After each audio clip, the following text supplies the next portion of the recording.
कर जोरूं विनती करूं, धरूं चरण पर शीश। गुरु राम देवानंद जी महाराज ने दियो नाम बख्शीश। कोटि कोटि सिजदा करूं, कोटि कोटि प्रणाम। चरण कमल में राखियो मैं बांदी जाम गुलाम।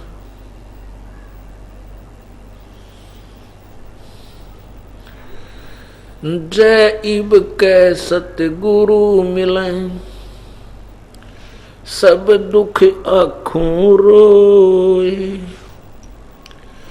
चरणों ऊपर शीस धरूं, कहूं जो कहनी होए। गुरु जी तुम ना भूलियो, चाहे लाख लोग मिल जाएं। हमसे तुमको बहुत हैं, तुमसे हमको नहीं। तुम्हारे विसारे क्या बने, किसकी शरण में जाऊं। शिव विरंच मुनि नारदा, तिनके हृदय न समाऊं। अवगुण किए तो बहुत किए, करत न मानी हार। बावे बंदा बख्श दियो, बावे गर्दन उतार। अवगुण मेरे बाप जी, बख्शो गरीब निवाज। जो मैं पूत कपूत हूँ, बोहर पिता को लाजे।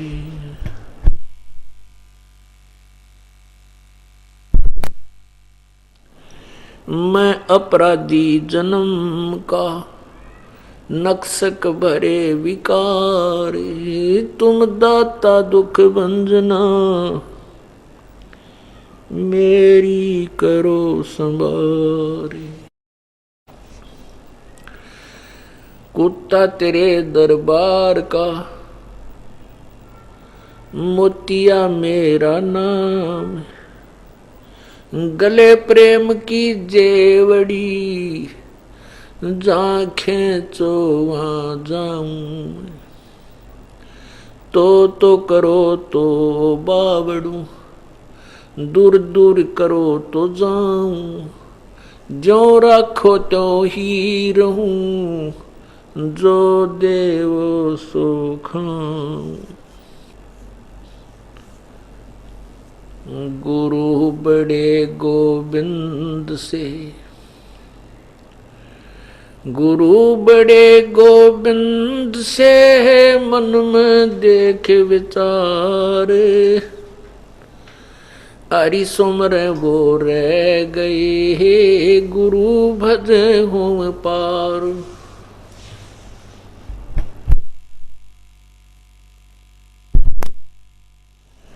सात द्वीप नौ खंड में, गुरु से बड़ा ना कोई।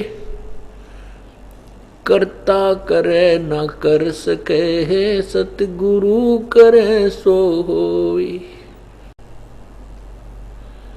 गुरु बिन माला फेरते, गुरु बिन देते दान। गुरु बिन दोनों निष्फल हैं, चाहे पूछो वेद पुराण। सतगुरु के उपदेश का लाया एक विचार। जय सतगुरु मिलते नहीं, जाते नरक द्वार। नरक द्वार में दूत सब करते खिंचा ताण, उनसे कबू ना छूटता फिर फिरता चारों खानी। चार खानी में भरमता कब न लगता पारे, सो फेरा सब मिट गया हमारे सतगुरु के उपकार। सात समुद्र की मसी करूं लेखनी करूं बन राय, धरती का कागज करूं गुरु गुण लिखा न जाए। सतगुरु के सिजदा करूं कर्म छुटाए कोट, जो सतगुरु की निंदा करें यम तोड़ेंगे ओठ। गुरु मानुष कर जानते ते नर कहिए अंधी, ओ है दुखी संसार में आ गए यम के फंद। गुरु गोविंद कर जानियो चलियो आज्ञा माही, कह कबीरता दास को हो तीन लोक भय नाही। परमपिता परमात्मा सारी सृष्टि के रचनहार कुल मालिक कबीर देव कबीर प्रभु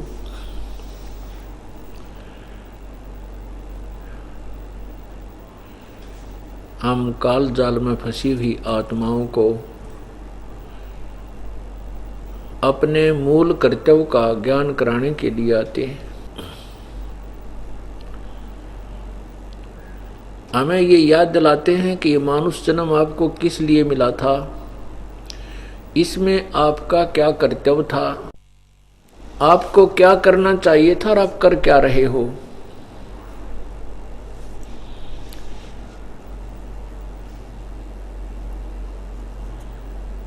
वो क्या बताते हैं, मानुष जन्म पाके जो नहीं डटे हरि नाम, जैसे कुआ जल बिना फिर बनवाया किस काम। बंदे तू कर बंदगी जे चावे दीदार, अवसर मानुष जन्म का भाई मिले न बारंबार।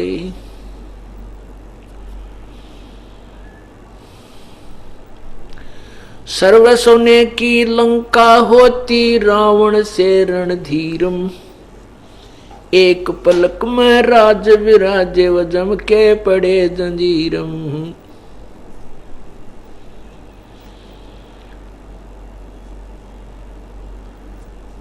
वो पृथ्वीपति चकवे गए जिनके चक्र चलंत,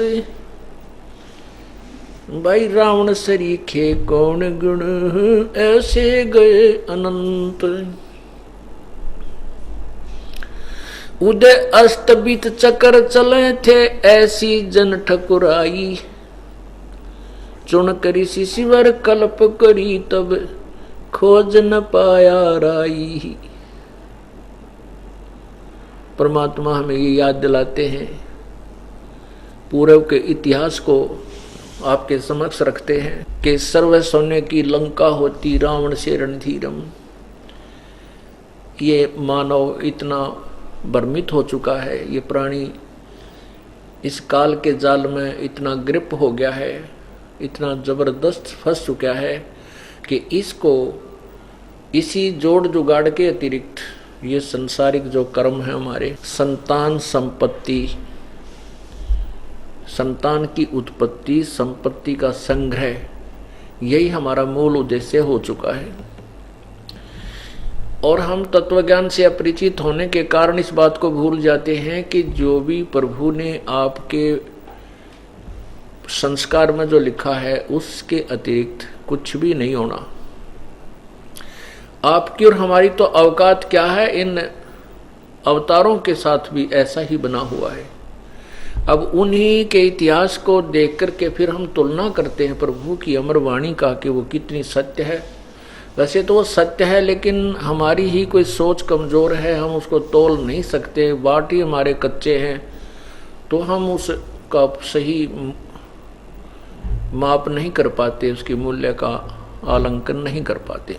वो हमारी त्रुटि है। यानी परमात्मा का जो वचन है वो 100 का 100 खरा है, 100% सत्य है। वो हमें क्या बताते हैं कि हम केवल यहाँ संतान संपत्ति के संग्रह में लगे रहते हैं और ये हमें उतना ही मिलना होता है जितना हमारे संस्कार में, भाग्य में, कर्म में लिखा है, और ये पूर्व निर्धारित हो चुका होता है। इसमें कोई फेरबदल नहीं हो सकता। कब तक नहीं हो सकता? जब तक हम उसी परमात्मा से इसके संपर्क में नहीं आते जिसके हाथ में कलम है, जो इसमें कुछ चेंज कर सकता है, परिवर्तन कर सकता है। उसकी भक्ति उसके नियमों में नहीं चलते, उससे संबंधित नहीं होते, उसकी पावर का कनेक्शन नहीं लेते, तब तक हम वही प्राप्त करते हैं जो हमारा पूर्व निर्धारित हो चुका है। उसके लिए परमात्मा बताते हैं कि मासा घटे न तिल बधे, विधना लिखे जो लेख, और साचा सतगुरु मेट के और ऊपर मारे मेघ। अब साचा सतगुरु कौन है? जो परमात्मा पूर्ण ब्रह्म से संपर्क है, योग युक्त है, उससे कनेक्टेड है, और उस पावर हाउस से, थर्मल प्लांट से, उस गुरु रूपी पावर हाउस में उसी पूर्ण परमात्मा रूपी थर्मल प्लांट की पावर है, शक्ति है। फिर उस पावर हाउस से जो पीछे कनेक्टेड है, उससे हम आगे लाइट लेंगे, कनेक्शन लेंगे, तो आपके वो काम प्रारंभ होंगे। नहीं तो आपका वही हाथ वाला गंडासा जो हाथ सानी काटा करते वो तैयार है, हाथ चाकी पीसा करते वही करना पड़ेगा। उसमें कोई परिवर्तन नहीं हो सकता जब तक हम उस पावर का कनेक्शन नहीं लेंगे। तो जो हमारे पूर्व संस्कार लिखे हुए थे वो अपने पूर्व जन्म के संचित कर्मों में से निकाल कर परमात्मा ने हमें दिया है। जैसे उदाहरणार्थ एक समय इंद्र ब्रह्मा ने अहिला की शादी करनी थी, और ये पौराणिक कथाएं हैं जो, तो अहिला की शादी के लिए अहिला की का जो है अहिला की शादी इंद्र से करनी थी, और जो ब्राह्मण अहिला के पिता के साथ गया उसने मुहूर्त निकाला कि अभी शीघ्र, अति शीघ्र यदि विवाह किया जाएगा लड़की का तो सुखी रहेगी, नहीं तो कई फिर वर्षों तक इनका संयोग शादी का नहीं है। इस दृष्टिकोण से अहिला के पिताजी और वो ब्राह्मण उन्होंने संदेशा भेजा कि हम आ रहे हैं और कल पुत्री की मंगनी करने आ रहे हैं, सगाई करने। तो उधर से इंद्र ने अपने गुरु गौतम को भी आमंत्रित किया कि गुरु जी के उपस्थिति में विवाह हो तो और मंगलकारी होता है। इंद्र ने गुरु जी को अपना आसन दिया। एक स्वाभाविक होता है, गुरु जी आते हैं तो हम उनको आदर देते हैं, तो अपना सिंहासन इंद्र, जो देवराज इंद्र था, उसने अपना सिंहासन पे गुरु जी को बैठा दिया, यानी गौतम जी ऋषि को बैठा दिया। और इंद्र जी अपने महल में किसी कामवश चले गए और वहां फिर आगे किसी राजकाज के झंझट में घनी देर लगेगी। उधर से ब्राह्मण आया, साथ में अहिला का पिता, और ब्राह्मण ने कहा कि अब चंद अक्षण ही शेष हैं मंगनी के मुहूर्त में, अति शीघ्र कीजिए। ये ब्राह्मण रोड़ा जल्दी बहुत मचाया करें, घने पाखंड करने के लिए पूरी अपनी विद्या उद्या पढ़ के। तो उसने उसी दृष्टिकोण से तो जाते ही कुछ नहीं देखा, फटाफट के बहुत ही कम समय है शीघ्र अब सिंहासन पर बैठा। तो उसके पिता ने भी सोचा ये इंद्र होगा, ब्राह्मण ने भी सोचा इंद्र होगा। गौतम को तिलक कर दिया, मंगनी कर दी और संस्कार के गीत गा दिए, वो पढ़ दिए पाठ सारे। अब इंद्र आया, गुरुजी तो दूल्हा बना बैठा। इंद्र देख के साइड की चेयर पकड़ गया, अकबैया के कहानी बनी। तो फिर वो कहने लगे उपस्थित लोग के जो वहां उपस्थित अतिथि बैठे थे, उनने सोचा वे गुरुजी का सत्कार हो रहा होगा, बाद में दूल्हे को संभालते होंगे। तो जब उन्होंने कर करा लिया, फिर इंद्र आया। इंद्र बराबर की दूसरी चेयर पर विराजमान हुआ, गुरुजी वहीं विराजमान है। अब उस गौतम ने भी नहीं पता भैया क्या कर रहे हैं, उन्हें सोचा भी गुरु का आदर कर रहे होंगे। तब वो उपस्थित अतिथि कहने लगे ब्राह्मण जी ये आ गया लड़का, इसका करो संस्कार शादी का। तो ब्राह्मण ने कहा कि शादी का संस्कार तो हो चुका है, ये सामने बैठा इसी के संस्कार हो चुका है और अब शादी का योग अक्षण समाप्त हो चुके हैं, अब लगन मुहूर्त नहीं रहा। अब गए तो थे इंद्र का व्याकरण कर दिया गुरुजी का गौतम का, कोई बात नहीं। अहिला की शादी गौतम ऋषि से हो गई। इंद्र के मन में यही बकवाद भरी रही कि ये अब इंद्र के मन में ये खोट भरा रहा कि ये मेरे साथ भी तो शादी होनी थी इसकी। इस दृष्टिकोण से वो अहिला के साथ मुंह काला करने की ताक में रहने लगा। ऐसे उसने एक दिन सुअवसर पाकर के, एक अवसर पाकर के, सुअवसर तो नहीं कह सकते, तो उसने गौतम रूप बनाया। गौतम ऋषि जी चले जाते थे सुबह सुबह अपना दरिया पर स्नान करने के लिए और वहाँ कोई ध्यान धून अपना करके आते थे भक्ति।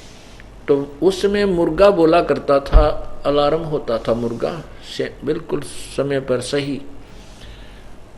तो उधर से एक शुक्ल नाम के देव को, क्योंकि राजा देवराज जो इंद्र है देवताओं का राजा, उसके अंतर्गत से भी देवता हाजिर रहते हैं, नौकर टाइप होते हैं। तो उनमें से एक शुक्ल नाम के देवता से कहा कि आप मुर्गा बन करके समय से पूर्व बोलना। अपनी सारी बकवाद उसने जो संयोग जोड़ना था उस दुष्कर्म करने का, वो सारे तरीके अपना करके और समय से पहले वो मुर्गा बोला। गौतम जी स्नान करने चले गए, पीछे से उसने अपना दुष्कर्म किया। उधर से गौतम जी ने देखा कि अभी तो ऊपर, क्योंकि ऋषिजन ऊपर से छत आसमान में सितारों की हिसाब किताब से भी समय का जो है ना आंकड़े लगा लिया करते, आइडिया लगा देते थे क्या समय होगा। तो गौतम को लगा कि मुहूर्त वो नहीं है सुबह वाली, ब्रह्म मुहूर्त नहीं है ये। उसने उस दिन कोई ज्ञान ध्यान नहीं किया और मन में कुछ ऐसी प्रेरणा बनी कि कोई अनहोनी होने वाली है। तुरंत ही वापस आ गया। तो उसने अपने घर के अंदर ही उसको देखा जब इंद्र को, तो अपनी पत्नी को भी श्राप दे दिया और इंद्र को भी श्राप दे दिया। अब ये सारी कथा सुनाने के पीछे दास का उद्देश्य ये है कि वो परमात्मा की उस महिमा को प्रमाणित करें कि पूर्व जन्म में ही जो निर्धारित हमारे संस्कार हैं वही हमने पूरे जीवन में भोगने पड़ते हैं। जब तक, कब तक, तब तक जब तक हमें पूर्ण संत नहीं मिलते, पूर्ण परमात्मा की शरण में हम नहीं जाते। तो उसमें अहिला को श्राप दे दिया कि तू पत्थर की बनेगी। उधर इंद्र को श्राप दे दिया कि तेरे शरीर के ऊपर 1000 स्त्री इंद्रियां बन जाएंगी। इतना कहते ही इंद्र के शरीर के ऊपर कोड सा लग गया सारे पे। और अहिला ने प्रार्थना की कि हे प्रभु मेरी बात सुनो, मेरी इसमें कोई गलती नहीं थी। ये नीच आत्मा इंद्र जो है आपका रूप बना करके यहाँ आया था और मैं स्वामी आप ही जान करके मैंने समर्पण किया। आप इन नौकरों से यहाँ पूछ सकते, सेवादारों ने भी गवाही दे दी कि हाँ जी आप ही का स्वरूप था, हम भी नहीं पहचान सके। तब इंद्र कहने लगा कि अहिला मैंने जो कहना था वो कह दिया, ये सांप वापस नहीं हो सकता। तब अहिला ने प्रार्थना की कि प्रभु ये तो बताओ कि मेरा ये सांप मोक्ष कब होगा।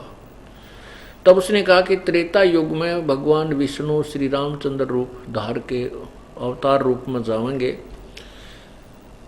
क्योंकि उनको नारद का श्राप लगा हुआ है और वो एक जीवन अपनी पत्नी के वियोग में भोगने के लिए, उस संस्कार को सांप को भोगने के लिए जाएंगे। उस समय वो तेरे ऊपर अपनी खड़ाऊ झाड़ेंगे जब वो वन में घूम रहे होंगे, तब तेरा उद्धार होगा। और ऐसा ही हुआ। ये सतयुग की बातें हैं। अहिला को साप दिया त्रेता युग में, लाखों वर्ष के बाद श्री रामचंद्र रूप अवतार हुआ और उसने अहिला के उस पत्थर के मूर्ति पर, शरीर पर अपनी खड़ाऊं झाड़ी। उनसे वो फिर देवांगना बन करके, स्त्री बन करके और गौतम के पास गई। इससे सिद्ध हुआ कि जो श्री रामचंद्र जी के जीवन में जो पूर्व निर्धारित था वही हुआ। इसी प्रकार हम ये भूल जाते हैं कि हमें जो प्राप्त होना है वो किस्मत में, हमारे संस्कार में, प्रारब्ध कर्म में पूर्व ही निर्धारित है, उससे न्यून और अधिक नहीं हो सकता। तो फिर हम ये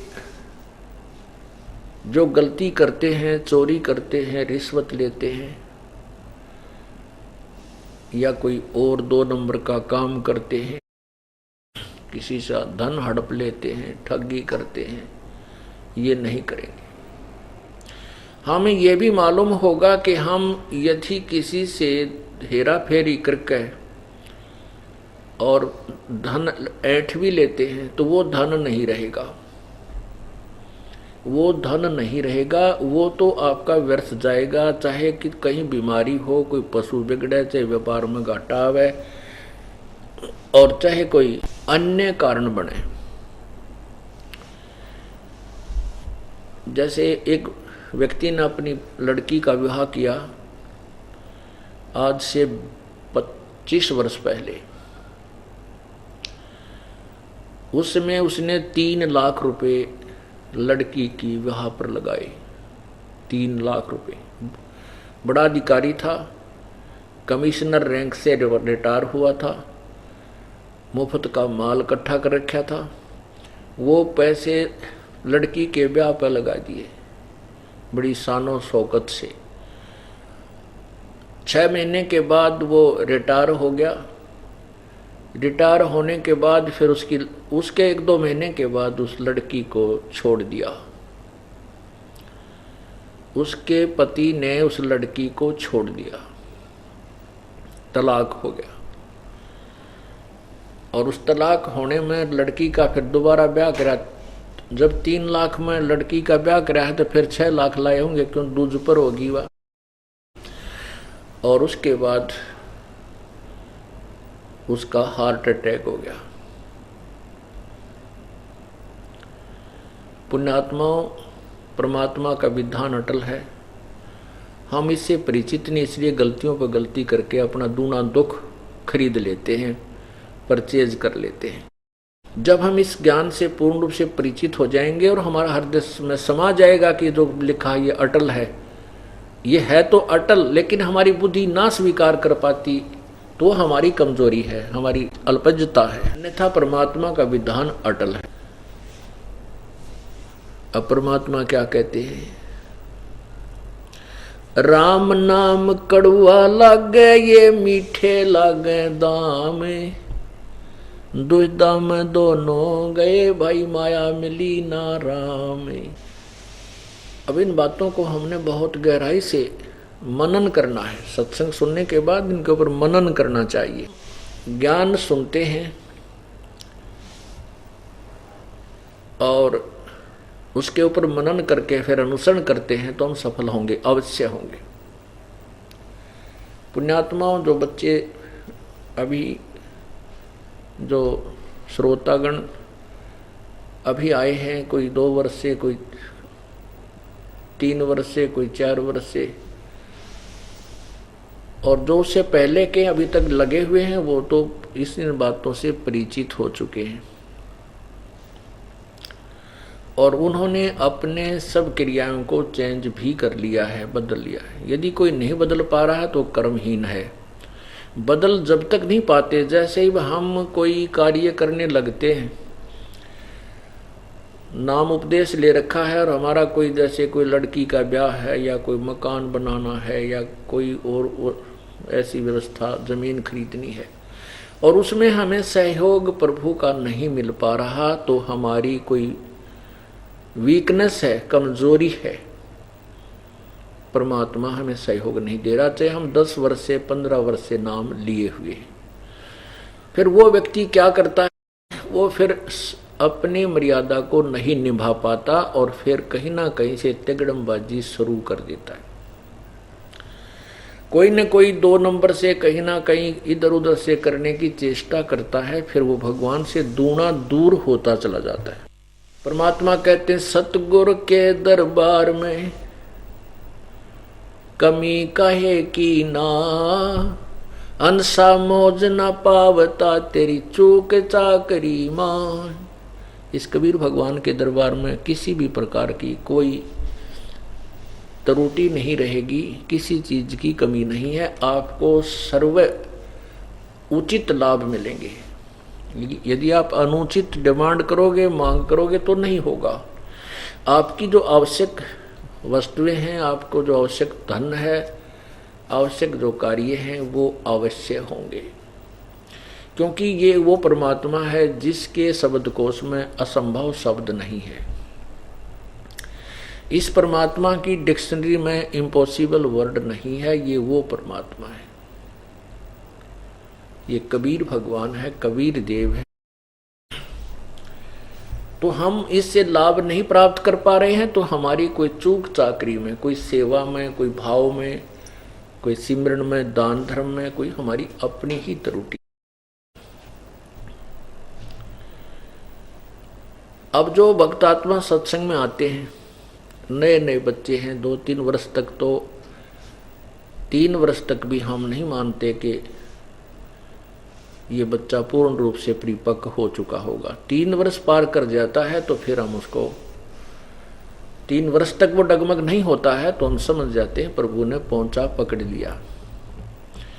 और जो 3 वर्ष से पहले ही दूर फिसल जाता है तो वो प्रभु से रिजेक्ट हो चुका है।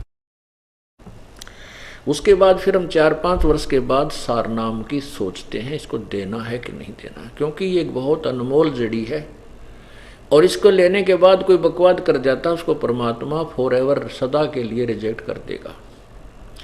इसलिए हम इस सारनाम को तो बहुत ही सोच समझ के खूब समय देते हैं, कहीं ये दास दोषी ना हो जाए, क्योंकि एक ऐसी अनमोल जड़ी थी, आज तक किसी को नहीं दी और आगे देने का अधिकार नहीं दिया। उन पुण्यात्माओं को जिनको प्रभु स्वयं मिले, उनको केवल स्वयं जाप करने तक ही सीमित रखा, अन्य को तो सतनाम बताने के लिए भी नहीं कहा। वाणी में लिख देना कोई और चीज होती है, आगे आदेश उपदेश देना कोई और वस्तु होती है। और वो जड़ी इस दास को दी है और मैं इसको बहुत सूझबूझ से प्रयोग नहीं करूंगा तो मैं दोषी हो जाऊंगा। ऐसी गलती ये दास नहीं करेगा, क्योंकि मेरा उद्देश्य कोई और नहीं है, केवल कल्याण करना है, स्वार्थ नहीं है। स्वार्थी व्यक्ति डूब सकता है। अपना उद्देश्य केवल आपकी आत्मा का कल्याण करना है और अपना गेल करवाना है। जिसमें मेरे कल्याण में कोई बाधा हो मैं बिल्कुल नहीं करूंगा, चाहे कोई रुष्ट हो, चाहे राजी रहे, चाहे कोई मता हो, चाहे सारा संसार हो, क्योंकि अपना कल्याण प्रथम है। उसके बाद आप तरह जगतार ही, फिर सारे संसार को भी तारा जा सकता है। पूरे विश्व को एक ही सतगुरु बहुत है। तो इसलिए फिर हम सार नाम देते हैं, और सार नाम के बाद फिर सार शब्द की बारी आएगी। देखो, परमात्मा पाना है, मालिक के पास जाना है, ये कोई बालकों का खेल नहीं है। ठीक है, जो तुम पुण्य कर रहे हो, भक्ति कर रहे हो, ये व्यर्थ नहीं जाएगा, ये तो आपको आपके साथ मिलेगा, ये तो मिलेगा ही मिलेगा। क्योंकि जो अन्य साधनाएं भगत कर रहे हैं संतों के पास, वो तो कति व्यर्थ है, वो तो सीधे भूत बनेंगे, अन्य योनियों में जाएंगे। और आपको जो सतनाम तक मिला है, मिल गया है, तो भी आपको वो लाभ मिलेगा कि आप सोच भी नहीं सकते। ना जाने आप करोड़ों बार इंद्र बन सकते हो और करोड़ों बार आप देव बन सकते हो, और लाखों वर्ष आप स्वर्ग में भी रह सकते हो। इतनी पुण्य कमाई आपकी बन जाएगी, लेकिन रहोगे काल के जाल में।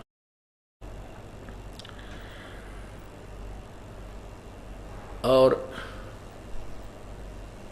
कुछ पुण्यात्माएं जो सतनाम प्राप्त होती हैं, वो परमात्मा, जिनको ऊपर के लोकों में कुछ पोस्ट मिलती है, पद मिलता है जाकर के, तो वहां जाकर के आपको ये ज्ञान याद रह जाता है कि भगवान हम तो गलत आ गए।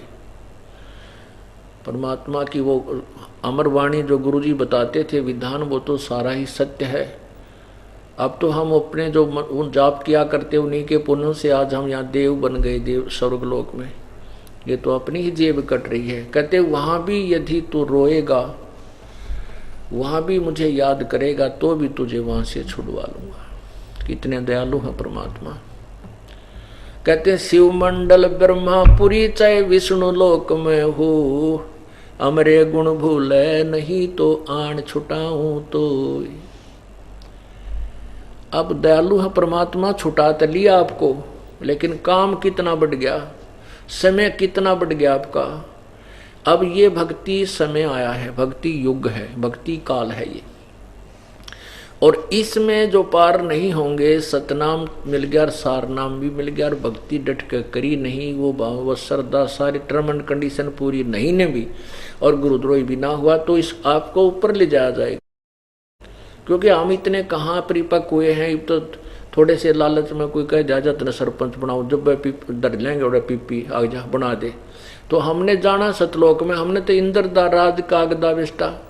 यहाँ कति हृदय में आत्मा नहीं मानेगी इस बातों को, जब ऊपर आप सफल हो गए। और कोई मंत्री बना दे तो 1 मिनट में नाम भी छोड़ दिया, हम तो ऐसे हैं।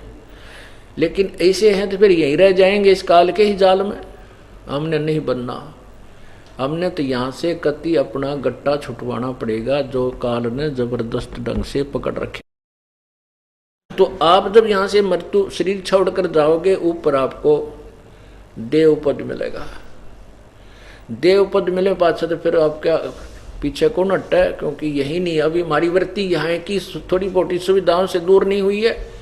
यही के हम जो प्रभुता से दूर नहीं हुए, तो स्वर्ग लोक किन कैसे छोड़ देंगे। माखी की तरह जाम मरेंगे लाड़े के ऊपर चिपक के। जैसे लाड़ा होता है, बूरा निकालने के बाद खांड निकाल लेते हैं ना कुछ मशीन से, एक और तरल पदार्थ शेष रह जाता जो यूजलेस होता है, और उसको मक्खी जाकर के चिपक जाती है, चिपक के उसके ऊपर मर जाती है, उठ नहीं सकती।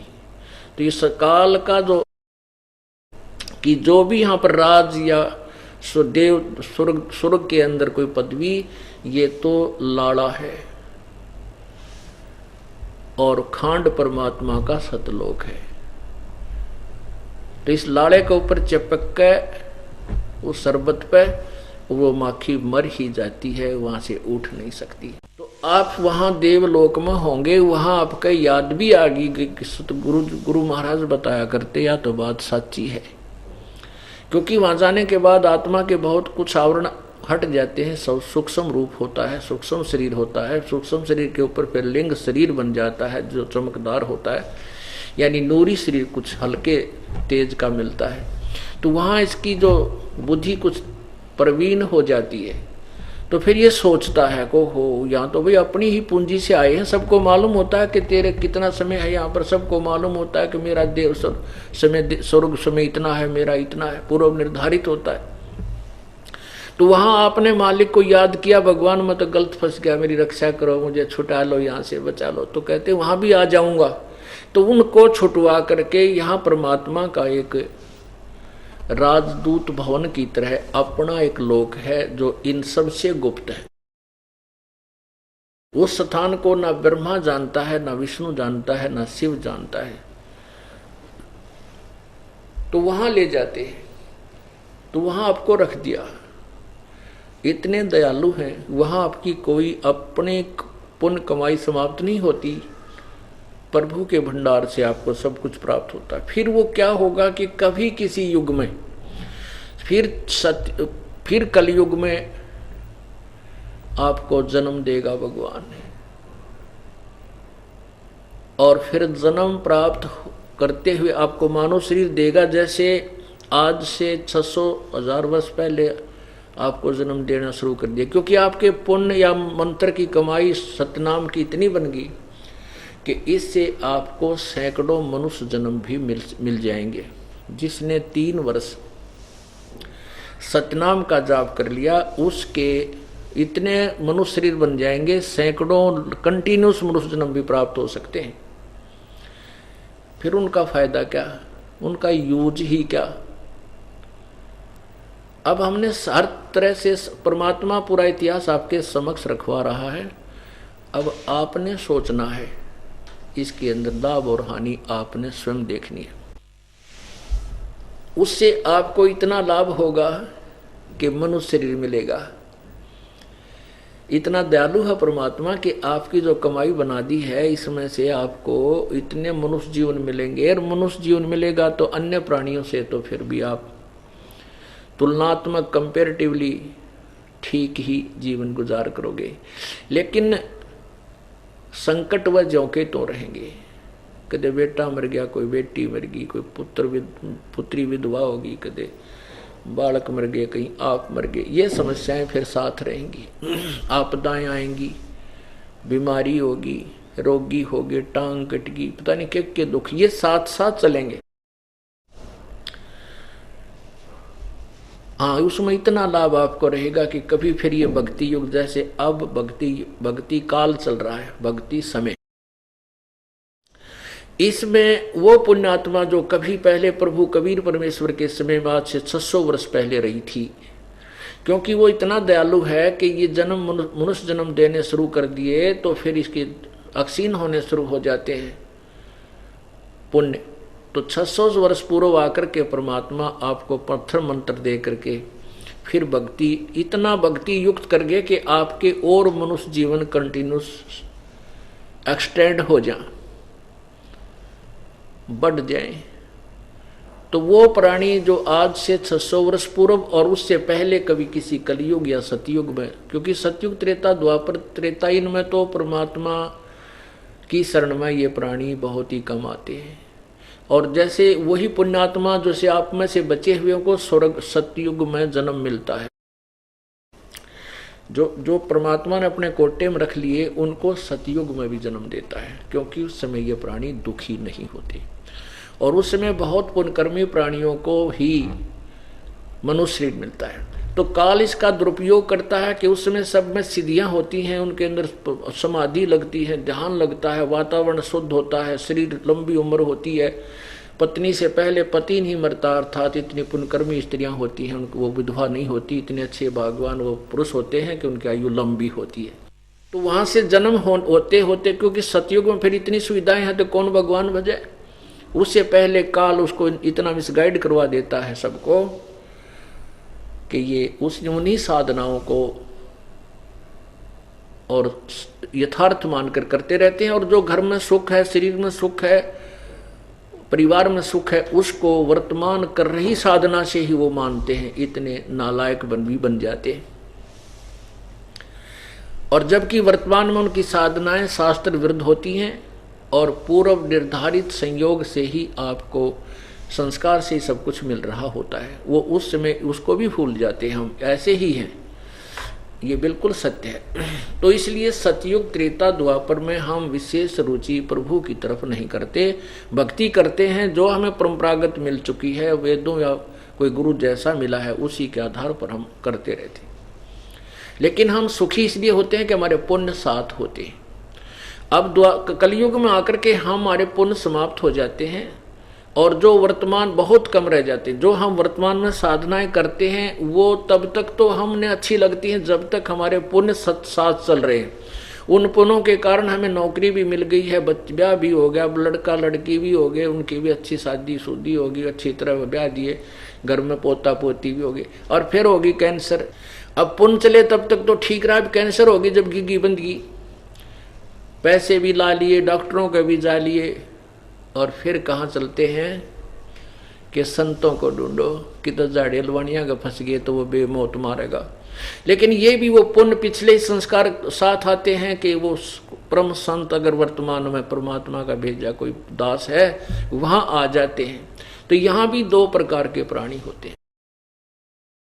एक तो वो है जिनको भयंकर रोग हो गया, जो पहले कभी परमेश्वर के चरणों में रहे हैं, तो वो फिर अपने उस परमात्मा के पास आते हैं तो उनको तुरंत लाभ मिलना शुरू हो जाता है।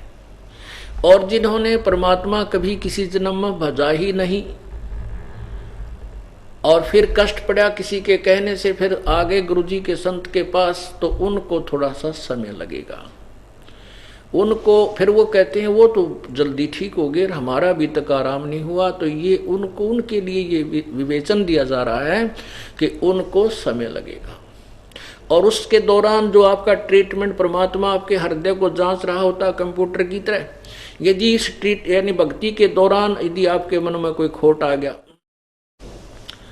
क्योंकि आपके पूर्व संस्कार अच्छे नहीं है, आप कभी प्रभु के चरणों में नहीं रहे, तो उसको अगर फिर भी बीच में कोई दोष हृदय में आ जाता है, संत के प्रति या भगवान कबीर जी के प्रति अविश्वास हो जाता है, फिर उनके ऊपर से हाथ उठ जाता है, फिर वो उसको लाभ बिल्कुल नहीं मिलता, फिर वो मृत्यु को ही प्राप्त हो जाती। एक आध ऐसा केस जो होता वो ऐसा इस टाइप के होते हैं। और उस दूसरी प्रकार के व्यक्ति मान लीजिए पहले शरण में आ गए हैं और श्रद्धा से लगे हुए हैं, और फिर उनके ऊपर आपत्ति फिर भी आएंगी, और फिर भी शरण में रहते रहते भी कोई आपत्ति आ जाती है तो तुरंत आराम मिलता है, अवश्य मिलेगा। चाहे कितना ही भयंकर रोग हो, परमात्मा नहीं मरने देगा। चाहे कैंसर की माँ हो, तो परमात्मा इसी को कहते हैं, वो किसी भी रोग को नहीं मरने देगा, किसी भी रोग को आपके ऊपर प्रभावी नहीं होने देगा। जो प्राणी पुण्यकर्महीन है तो उनको थोड़ा समय लगेगा, लेकिन श्रद्धा सच्ची चाहिएगी। अब दो प्रकार से मानव शरीर प्राप्त होता है। एक तो वो व्यक्ति हैं, वो पुण्यात्मा हैं जिन्होंने पहले जन्म जन्मांतर में भी भक्ति प्रभु की हुई है, और अपने नालायकी से हम भगवान के दरबार में नहीं पहुंच सके और हम विमुख होकर के अपना काम बिगाड़ बैठे, लेकिन गुरुद्रोही नहीं हुए। तो वो उन पुण्यात्माओं को मनुष्य शरीर मिलता हुआ आ रहा है, और उनको ये लाभ मिलेगा कि जब वो परमात्मा के चरणों में आते हैं, सत स्थान पर आ जाते हैं, पूर्ण परमात्मा की भक्ति के पास जब आते हैं संत के पास, तो वो चाहे कितने विकार करें थे, चाहे निरी दारू पीवें, शराब पीवें थे, चाहे कितना ही नशा करते थे, चाहे चोरी करते थे, चाहे डाके मारा करते, कितनी रिश्वत लेते थे, कितना ही गंद वो मचा रखा था, वो तुरंत त्याग देते हैं, क्योंकि उनकी वो पिछली भक्ति फिर परमात्मा की कृपा से एकदम जग जाती है। जैसे ज्योति भी है, बाती भी बना रखी है, और घी का कटोरा भर रखा देसी का, वो जला रखी थी, वह बुझ गई किसी कारण से, तो लगाते ही वो शुरू हो जाएगी, सब अंधेरा हट जाएगा। और दूसरे जो खाली पात्र हैं उनको समय लगेगा, ज्योति भी बनानी पड़ेगी, बत्ती उसकी बात, और कटोरा भी लाना और घी भी डालना पड़ेगा, उसके लिए व्यवस्था करनी पड़ेगी, उसमें थोड़ा सा समय लगेगा, लेकिन जग जाएगी ज्योति राम नाम की अवश्य। तो ऐसे दो प्रकार से मानव शरीर प्राप्त होता है। एक वो होते हैं, एक टर्न वाइज प्राप्त होता है, टर्न वाइज। परमात्मा ने ऐसी दया की हमारे ऊपर। कई अनजान व्यक्ति, भोली भाली आत्माएं इस तत्व ज्ञान में भी मीन में 100 प्रकार के शंकाएं पैदा कर बैठते हैं। कहते हैं परमात्मा ने उसको काल को मनुष्य 1 लाख मानव शरीरधारी जीवों को खाने का श्राप क्यों दिया, और गधे कुत्तियां का दे देता। कोई कहते ऐसे भी कहते हैं। पहले तो परमात्मा ने श्राप नहीं दिया, इसका या बीमारी लगी, वहां जो गलती करता है उसको ये कष्ट भोगना ही पड़ता है इस प्रकार का। और वो कानून प्रभु का ही बनाया हुआ, परमेश्वर कबीर जी का।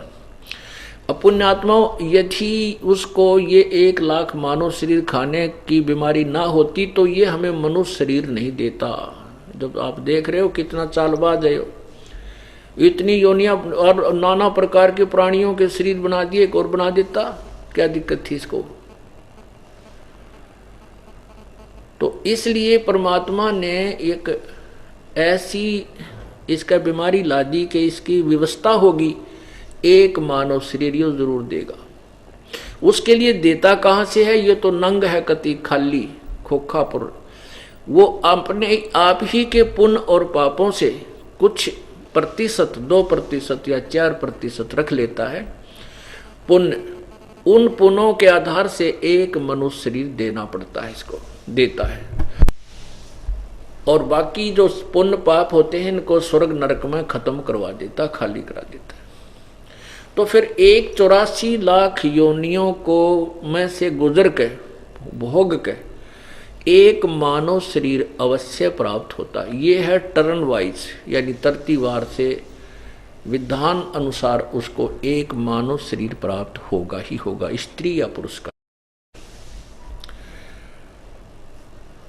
तो जो मानव शरीर से ही दोबारा मानव शरीर प्राप्त हैं, उन प्राणियों का स्वभाव जो उन्होंने पीछे भक्ति की हुई है उनका एक स्वभाव न्यारा होता है। उनमें दयालुता ज्यादा होती है, विनम्रता होती है, शिष्टाचार स्वाभाविक होता है। और उससे वो पता लगता है कि ये मानव शरीर से आए हुए पूर्व जन्म के भक्त थे। जैसे आप जी कुछ ऐसी पुण्यात्मा हैं, नाम लेते ही ऐसे ढंग से सेट हो जाती हैं, ऐसे बैठना उठना बोलना, ऐसी लगन, ऐसा प्यार भगवान में दिखाना, उसे पता चल जाता है ये आत्मा पहले भी कभी प्रभु के संपर्क में रही है और पूर्व जन्म में ये मनुष्य ही मानव शरीर में थी। और दूसरी वो होती हैं जो टर्न वाइज आते हैं, टर्न वाइज 84 लाख योनियां भोगकर 1 मानव शरीर मिला। तो जो मानव शरीर से ही आए हैं वो तुरंत ही भक्ति ग्रहण कर लेते हैं। वो तड़फ रहती है, वो ढूंढते फिरते हैं, चाहे उनको परंपरागत कैसी भी साधना, जिस भी धर्म मजहब समुदाय में जन्म हुआ है उसी में वो पूर्ण तनमन से लगकर करते रहते हैं।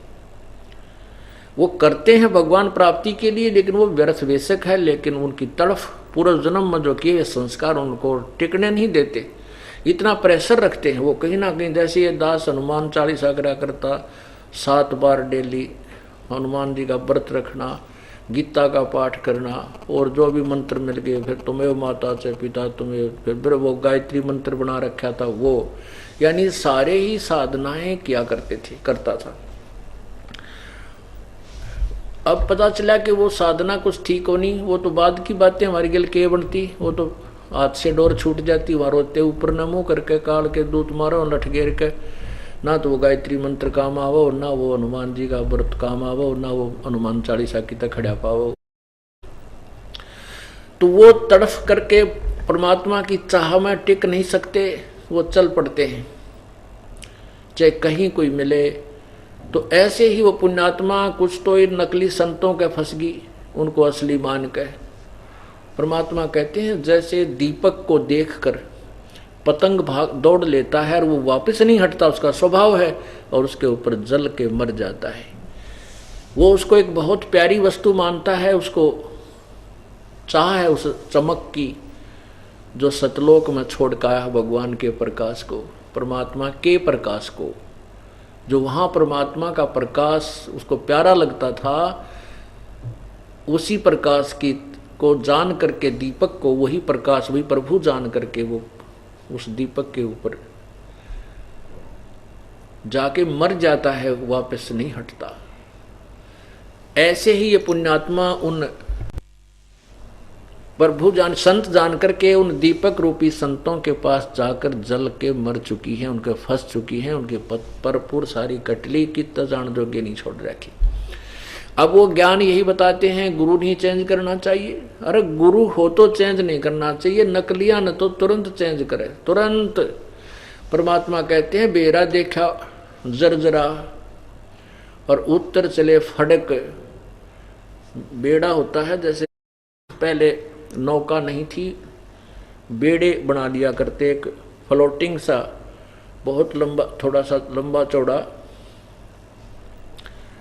बेड़ा बना लेते थे लकड़ों का, जो फ्लोटिंग तैरा करते दरिया पे, और उसके ऊपर घास घूस का जमा लेते थे बैठने का। तो कहते हैं जब वो बेड़ा हमने देखा कि तो डूबन वाला है, ईब चांदना होया अंधेरे में तो बैठे थे उस पर, और वो कति डूबने वाला था, वो तो काम बिगड़ा पड़ा था। और साथ में हमने देखा कि बढ़िया बेड़ा आ गया है जो ओके है, तो कहते हैं एकदम फड़क का कूद उतर गए उसमें, फड़क का कूद गए, दूसरे में चढ़ गए, एक सेकंड की भी विचार नहीं किया, बदला ना बदला, डूबन लाग रहे, फिर के सोचे साथ में दूसरा खड़ा हुआ। तो कहते हैं भेरा देखा जरजरा उत्तर चले फड़क। ऐसे ही हमें बताते हैं कि जब आपको तत्वदर्शी संत और यथार्थ ज्ञान मिल जाए, तुरंत फड़क के त्याग दे उस नरक के रास्ते को। अब जो प्राणी 84 लाख योनियों को भोग करके 84 लाख प्राणियों के शरीरों में कष्ट उठा करके फिर कभी मानव शरीर प्राप्त करता है, वो परमात्मा की भक्ति पर शीघ्र नहीं लग सकता। उसको समय चाहिए, बहुत समय लगे। ऐसा नहीं है कि वो नहीं हो सकता, संभव है।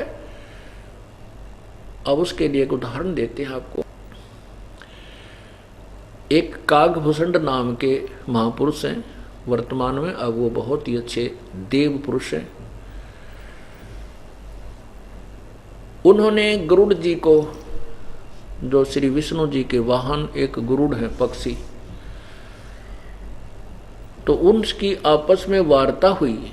गरुड़ जी ने कहा कि हे भूषण जी, आपके पास जब आता हूं मुझे बहुत शांति मिलती है, और आपके चेहरे पर जो चमक रौनक, इसको देखकर मैं हैरान हूं कि आप एक कौवा होते हुए, उसका मुंह तो है कौवे का, उस महापुरुष का शरीर से ऊपर गर्दन कौवे की है, शेष मनुष्य जैसा शरीर है। और कहते हैं आपने ये ऐसी उपलब्धि, ऐसी भक्ति ये कहाँ से प्राप्त हुई, कैसे रजा हुई प्रभु की आपके ऊपर, कौन महापुरुष मिले आपको। तो वहाँ क्या बताते हैं, कागभूषण जी सुनाते हैं अपनी आत्म कथा कि गरुड़ जी मेरी लंबी कहानी है। गरुड़ जी ने कहा कि आप सुनाइए। कोई बात नहीं, क्योंकि महापुरुषों के जीवनी से हमें कुछ लाभ मिलता है, कुछ शिक्षा मिलती है। तो कागभूषण जी कहने लगे कि एक समय मेरा टर्न वाइज नंबर मनुष्य जीवन का आ गया।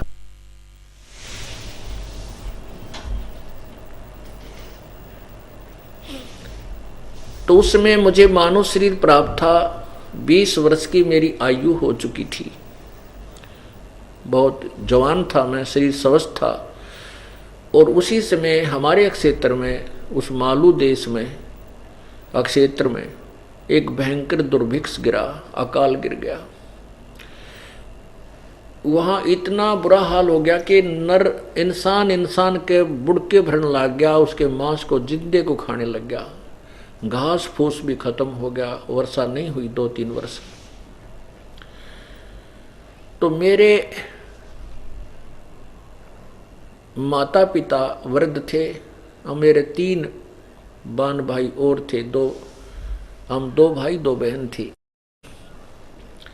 मेरे माता पिता वृद्ध थे, भूख सहन नहीं कर सके। वो अंतिम सांस गिनते हुए कहने लगे, बेटा मेरा जो है, अब हमारी मृत्यु निकट है, आप अपने बहन भाइयों को अपने बड़ा भाई है, तू पिता जैसा माता जैसा प्यार देना, इनको संभालना। ऐसा कहते हुए आंखों में जल भर के मेरे माता पिता धीरे धीरे दोनों मृत्यु को प्राप्त हुए। अब वहां आसपास कोई भी ऐसी सामग्री नहीं थी जो मैं अपने भाइयों को बहनों को खिला सकूं। मेरे शेष भाई बहन भी मृत्यु को प्राप्त हुए। अब वहां रहना उचित नहीं जाना, क्योंकि यहाँ तो मेरी भी मृत्यु निकट है। तो उस अक्षेत्र को त्याग कर मैं अवंतिका नगरी में आ गया। वहां पर अकाल नहीं था, दुर्भिक्ष नहीं था, वहां अन्न तो पेट भर खा लिया। लेकिन जो मेरे जीवन में मेरे पिता का भरा पूरा एक परिवार था और मेरी आंखों के सामने बर्बाद हो गया। और उससे पहले पिताजी को एक पल की चैन नहीं थी। कभी लकड़ी तोड़ कर लाता है, कभी बेच कर आता है, कभी घर के धंधे में हमें भी लगाए रखता था। एक पल का भी चैन नहीं था। अब कहाँ गया वो सारी उम्र का किया हुआ धन एकत्रित, क्या करके ले गए मेरे माता पिता। उस इंसिडेंट ने, उस दुर्घटना ने मेरे को इतना झंझोड़ कर धर दिया कि संसार से मन कति हट गया। ब्याह शादी ने कति रुचि नहीं बनी। अब उसी समय मैं खाने की तलाश में घूमता रहता था कि कहाँ रोटी मिले। फिर धीरे धीरे कोई 2 रोटी का कोई रोजगार मिले, उसकी तलाश में घूम रहा था। इतने में एक मंदिर में, एक देवालय में, शिव जी के मंदिर में आरती हो रही थी। तो मेरे कानों में आरती पड़ी। मैंने सोचा चल यहाँ सत्संग हो रहा है को तो रोटी तो जरूर मिलेंगी, भंडारा भी होगा। इस उद्देश्य से मैं जाकर बैठ गया। अब मेरा कोई रुचि नहीं थी। संत वो ब्राह्मण क्या वचन कर रहा है, वो पुजारी क्या बता रहा है, मैंने इस चीज से कोई लेना देना नहीं था। मैं तो रोटियों की आस लाए बैठा था कि ये कब खत्म हो और खाना मिले। तो वहाँ मंदिर में खाना नहीं बनाया जाता था, केवल कुछ समय के लिए 1-1.5 घंटा श्रोता आते थे और उनको मीठी खीर दे करके प्रसाद वितरित करके विदा कर दिया जाता था। ऐसा ही हुआ कि सत्संग समापन हुआ, सबको प्रसाद बांट दिया। 20, 30, 40 भगत आ रहे थे, वो चले गए, मैं बैठा रह गया। तब उस ब्राह्मण ने मुझसे पूछा, बेटा कौन है तू, कहाँ से आया है, क्या परदेसी है तू? कहाँ जी। तो उसने सारी अपनी, कहते मैंने अपनी सारी राम कहानी अपने जीवन की उस पुण्यात्मा पंडित जी को बताई। ब्राह्मण दयालु था। उसने कहा, बेटा ये तो संसार, इस यहाँ का नियम है, मृत्यु और जन्म तो लगा हुआ। जैसे भी एक बुद्धिमान व्यक्ति, समझदार व्यक्ति ऐसे दुख में विचार दिया करता है, ऐसे सारे विचारों से उसको समझाया और कहा, बेटा चिंता मत कर, आप अभी खाना मैं आपका लाता हूं घर से, आप बैठो। कहते हैं ब्राह्मण खाना लेकर आया, उसने खाना खिलाया। ब्राह्मण के प्यार से मैं बहुत प्रभावित हुआ और उस ब्राह्मण के साथ ही मंदिर में एक कक्ष में मैं रहने लग गया। और वहाँ मेरे खाने पीने के लिए उन्होंने व्यवस्था कर दी। मैं अपना खाना बना करके आप ही वहाँ खाता और मंदिर की झाड़ू जोड़ू सफाई आदि में करने लगा। अब प्रतिदिन गुरुजी सत्संग क्या करते थे ब्राह्मण, और सत्संग सुना करके फिर बाद में कहते थे, मुझे भी कहते थे, बेटा आप भी दीक्षा ले लो। भूषण जी कहते हैं कि गुरुदेव मेरे मन में कति नहीं आती थी कि नाम ले लूं, मुझे अच्छा नहीं लगता था। मैं तो ये सोचता था, बस ठीक है अपना झाड़ू झूड़ू लगाता रहूँगा, टूक मुझे रोटी मिल रही है खाता रहूँगा।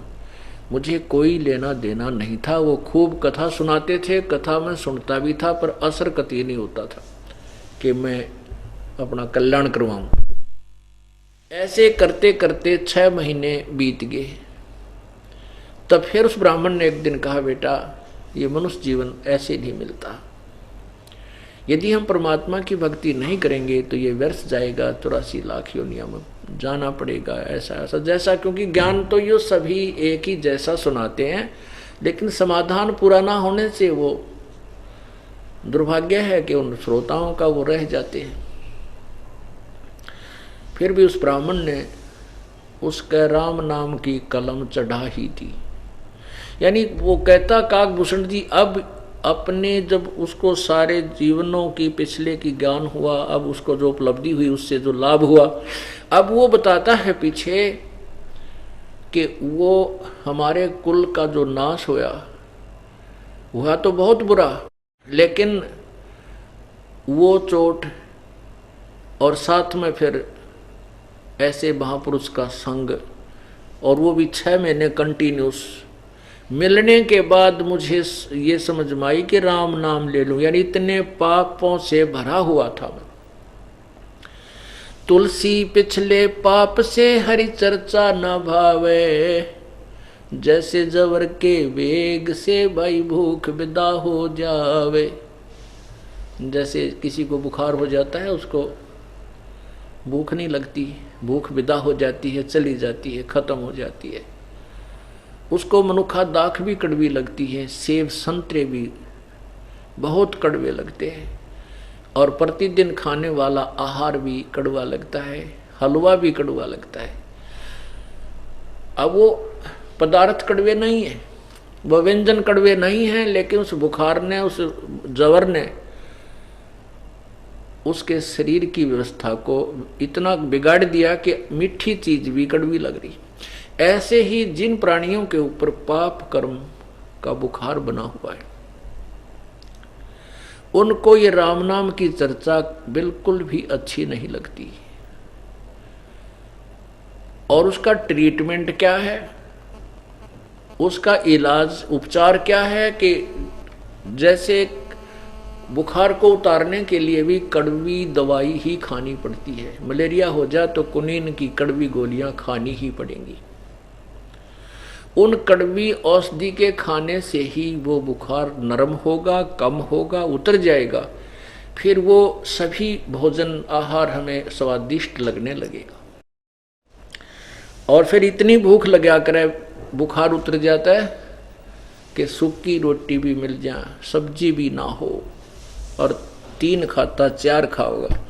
तो ऐसे ही हमारे कर्म ऊपर, पाप कर्मों का जिसके ऊपर जितना अधिक दबाव है, ज्यादा जितना जबर तेज है, उसको उतना ही परमात्मा के नाम से अरुचि होती है।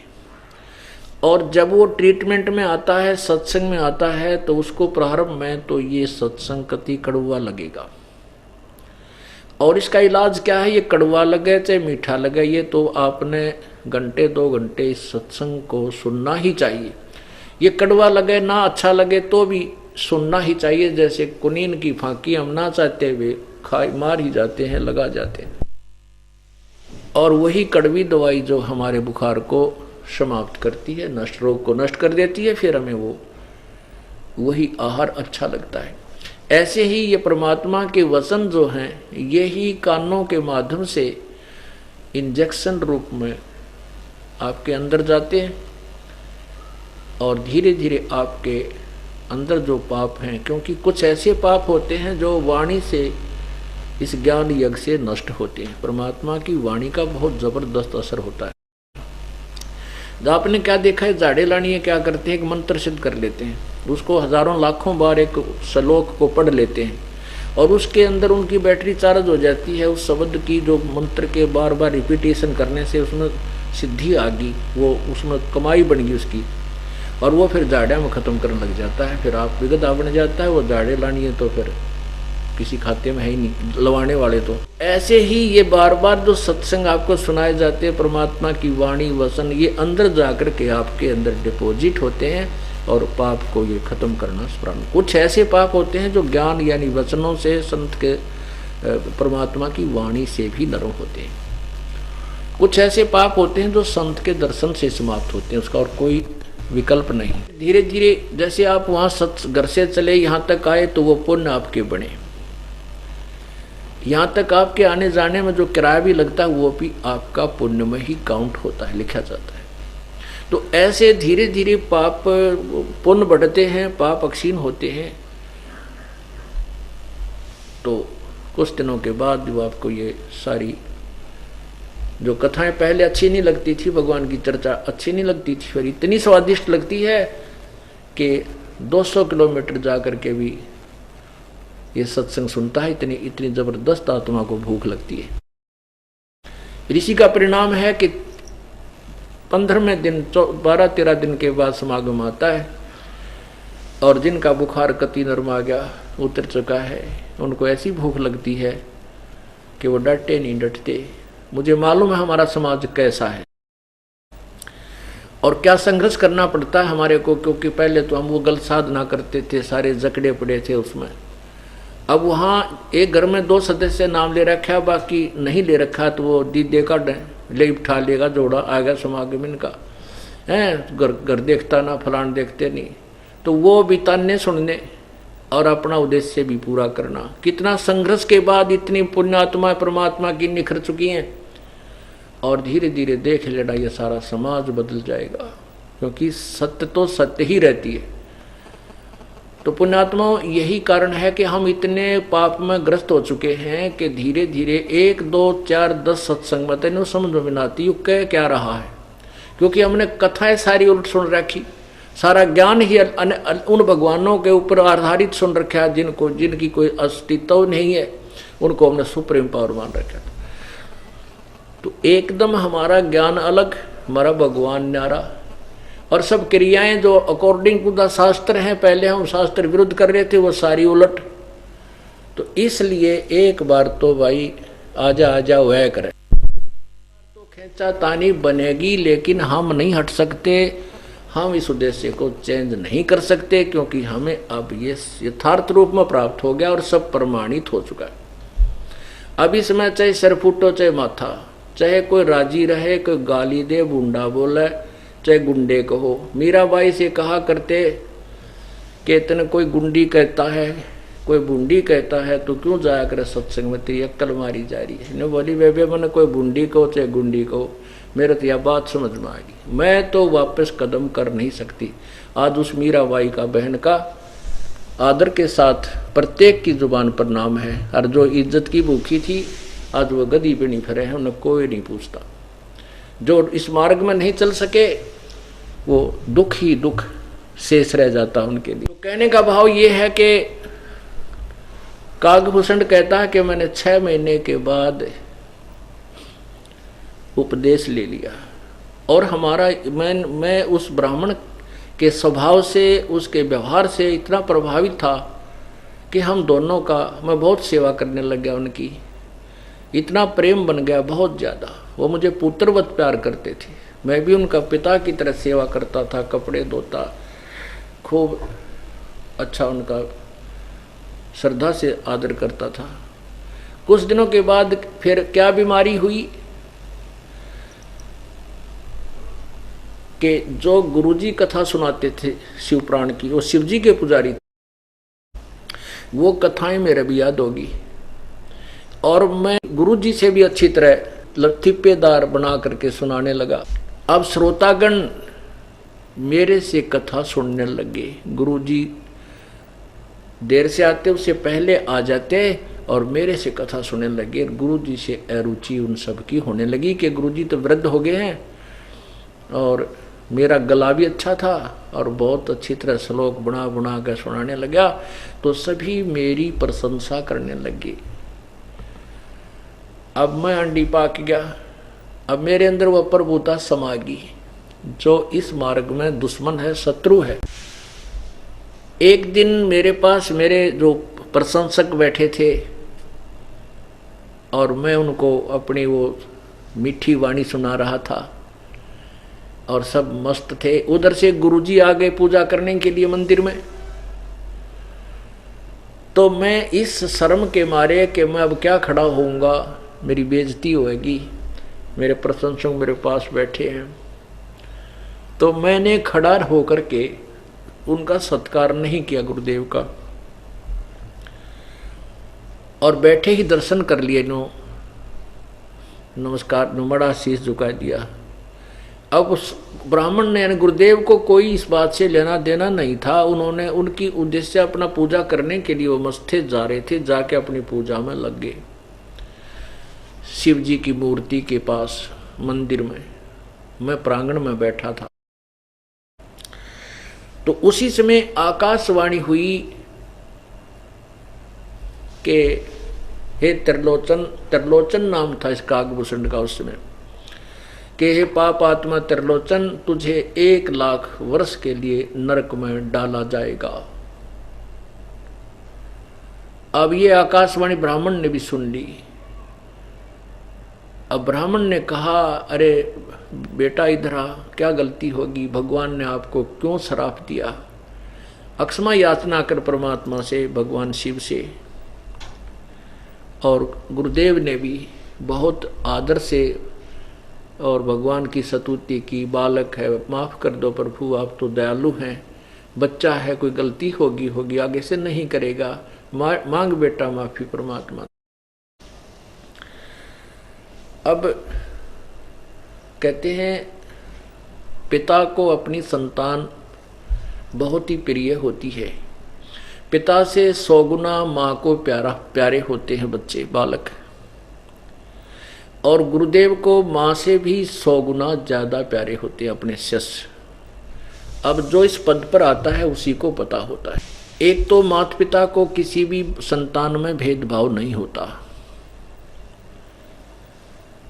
और जैसे दूसरे बच्चे एक नु कहेगा माँ इसने घना प्यार करा है, हमारे से नहीं करती, ऐसा वो कुछ नहीं करती, लेकिन वो सोच सकते हैं इस बात को। लेकिन जब वो अपने स्वयं पिता और माँ पद पर आएंगे तब उनको पता चलेगा कि माता पिता कभी भेदभाव नहीं करते। तो ऐसे ही जब कोई गुरुपद पर आता है तो पता चलता है कि उसको अपने शिष्य कितने अच्छे लगते हैं और वो उनके कल्याण के लिए कितना मतलब चिंतित होता है। जैसे अध्यापक होते हैं, वो टीचर होते हैं और वो अपने स्टूडेंट्स के भविष्य के लिए, अपने रिजल्ट के लिए चिंतित रहते हैं। यही उद्देश्य इस दास का है। हम आध्यात्मिक टीचर हैं और वो केवल एक भौतिक ज्ञान और भौतिक धन कमाने के लिए अक्षर ज्ञान कराने वाले अध्यापक होते हैं। तो उससे भी अधिक हमें चिंता होती है। तो ऐसे कहते हैं बालक बहुत है प्यारा माँ का, उससे बढ़कर शिष्य गुरुओं का। तो इस दृष्टिकोण से उस ब्राह्मण ने अपने पुत्रवत जो वो बच्चा रखा हुआ था शिष्य, उसकी चिंता भी नहीं की तो बात बिगड़ गई, ये तो बहुत दुख पाएगा। बार बार प्रार्थना की। फिर आकाशवाणी हुई कि मेरा वचन ना खाली जाई, यम के लोग चलो रे भाई, कि मैंने जो कह दिया ये वचन वापस नहीं हो सकता, नरक में तुझे जाना ही पड़ेगा। फिर बार बार प्रार्थना की, तब फिर आकाशवाणी हुई कि भाई ये तो जाना तो पड़ेगा, लेकिन इतना मैं अवश्य कर दूंगा तेरे गुरुजी की प्रार्थना पर कि तुम्हें नरक में यम के दूत दुखी नहीं करेंगे, रहना पड़ेगा उस नरक के अंदर। अब जैसे कोई जेल में डाल रखा हो और वहाँ कोई मंत्री का सहयोग उसको या हो और मंत्री कह दे वहाँ के जेलर को कि ये मेरा व्यक्ति है, इसको कोई परेशानी नहीं होनी चाहिए, तो वहाँ कोई जेल नहीं उसके लिए, लेकिन रहना पड़ेगा चारद्वारी के अंदर ही। बहुत फर्क हो जाता है। तो ऐसे ही काकभूषण का शरीर, कहते मेरा शरीर छूट गया। समय आने पर मेरा शरीर छूटा और फिर 1,00,000 वर्ष तक मैं काल के लोक में नरक में रहा, लेकिन वहाँ यमदूतों ने भगवान शिव के आदेश से, कृपा से मुझे तंग नहीं किया। उसके बाद क्या हुआ कि मेरा जन्म हुआ, फिर ऐसे कुछ 84 कुछ जन्मों में फिर गया इधर उधर, फिर उसके बाद कई जन्मों के बाद फिर मेरा जन्म हुआ मनुष्य का। उसके बाद मुझे एक लोमस ऋषि कथा कर रहा था। लोमस ऋषि कथा कर रहा था कि सरगुण भगवान के विषय में बता रहा था कि ऐसे ऐसे ये सारा संसार है, ये भगवान का ही रूप है। जैसा इन ऋषियों ने ज्ञान है, इन्हें उठ पटांग सी मारा करते, फिर भी वो सरगुण के बारे में बता रहा था। तो कहते हैं मैं उनकी कथा को सुन रहा था, थोड़ा पीछे श्रोताओं में बैठकर मैंने खड़ा होकर कहा, ऋषि जी सरगुण सभी नाश हो जाई, इसलिए निर्गुण रहो लौलाई। कि सरगुण तो सब नष्ट होगा तो दिखाई देता है, इसलिए निराकार की भक्ति करनी चाहिए। मैंने लोमस ऋषि को शिक्षा देनी शुरू कर दी। लोमस ऋषि ने कहा कि भाई सरगुण बिना निर्गुण के गावे और निर्गुण पद नजरा नहीं आवे।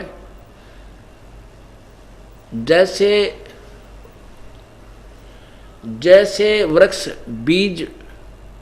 बीज में जैसे बीज में वृक्ष है सब ठोरा, और जब उगे तब दिखे मोरा। जैसे आम की गुठली में आम का पौधा निर्गुण रूप में है तो वो के काम आवेगा आप कर के उसकी त्रिपरिभाषा बताऊं, आम किसा हो है, वो पेड़ कैसा हो है। इसको हम जमीन में दबाएंगे, मिट्टी में इसकी सिंचाई करेंगे, पौधा बनेगा, फिर पेड़ बनेगा, आम लागेंगे। तो कहते हैं सरगुण बिना निर्गुण के गाऊं और निर्गुण पद नजरा नहीं आवे। तो इस प्रकार समझाने लगा लोमस ऋषि। तो मैंने उसकी बात मेरे पल्ले पड़ी को नहीं। मैंने और निकट जाकर के उनसे कहा कि आपको अगर नहीं पता है तो आप रहने दीजिए, क्यों दुनिया को भ्रमित कर रहे हो, ये है वो अमनाट अंड बंड बोल दिया। तो पुण्यात्मा हम आप जी को भी इनसे बहुत कुछ शिक्षा ग्रहण करनी चाहिए कि कोई भी भक्त है, यदि आप किसी को समझाने की चेष्टा करते हो, आपको ज्ञान हो गया है कि उनका मार्ग बिल्कुल विपरीत है और वो सही नहीं जानते हैं, आपको ज्ञान है, लेकिन उनके साथ अभद्र व्यवहार नहीं करना चाहिए। क्योंकि कुछ ऐसी भी आत्माएं होंगी जिनके पास पूर्व जन्म की सिद्धि शक्ति से डंक होगा, डंक। तो वो कोशिश कर सकते हैं उन कच्चे भक्तों पर जिनका आप ही पूरा दृढ़ विश्वास प्रभु पर नहीं है, और वो दूसरों को समझाने लग जाते हैं। कुछ ऐसे भी हैं जिन्हें नाम बिना लिया है, कुछ भक्त बताते हैं कि हमारा एक भाई है, नाम नहीं ले रखा और आपके ज्ञान को सुनकर और समझाए, तो उनके ऊपर ये प्रभाव हो सकता है, क्योंकि उनको परमात्मा का संरक्षण नहीं है। और किसी को समझाते हैं और ये ज्ञान अच्छा दृढ़ है, सत्य है, और वो उठ पटांग बोलते, उसमें कोई पूर्व जन्म की भक्ति शक्ति है और वो शराब आदि को वचन बोल देता है, तो उसको भी असर हो सकता है। लेकिन जिन्होंने आपने नाम ले रखा है और आप मर्यादा नहीं तोड़ोगे, मर्यादा का भाव ये है कि आपने उनको अभद्र तरीके से नहीं कहना चाहिए। आप प्यार से कहो, नम्रता से समझाओ, और नहीं मानने तो उसके साथ फिर अभद्र शब्द प्रयोग नहीं करने चाहिए, इससे भगवान रुष्ट हो जाता है। तो यहाँ काकभूषण कहता है कि मैंने उस लोमस ऋषि जी को बहुत ही करड़े शब्दों से कह दिया कि तू जानता ही नहीं है तो क्यों फंड कर रहा है, क्यों ऐसे करता है, क्यों बका रहा है। उसने मुझे श्राप दे दिया, रे तू तो चंडाल के घर जन्म हो तेरा।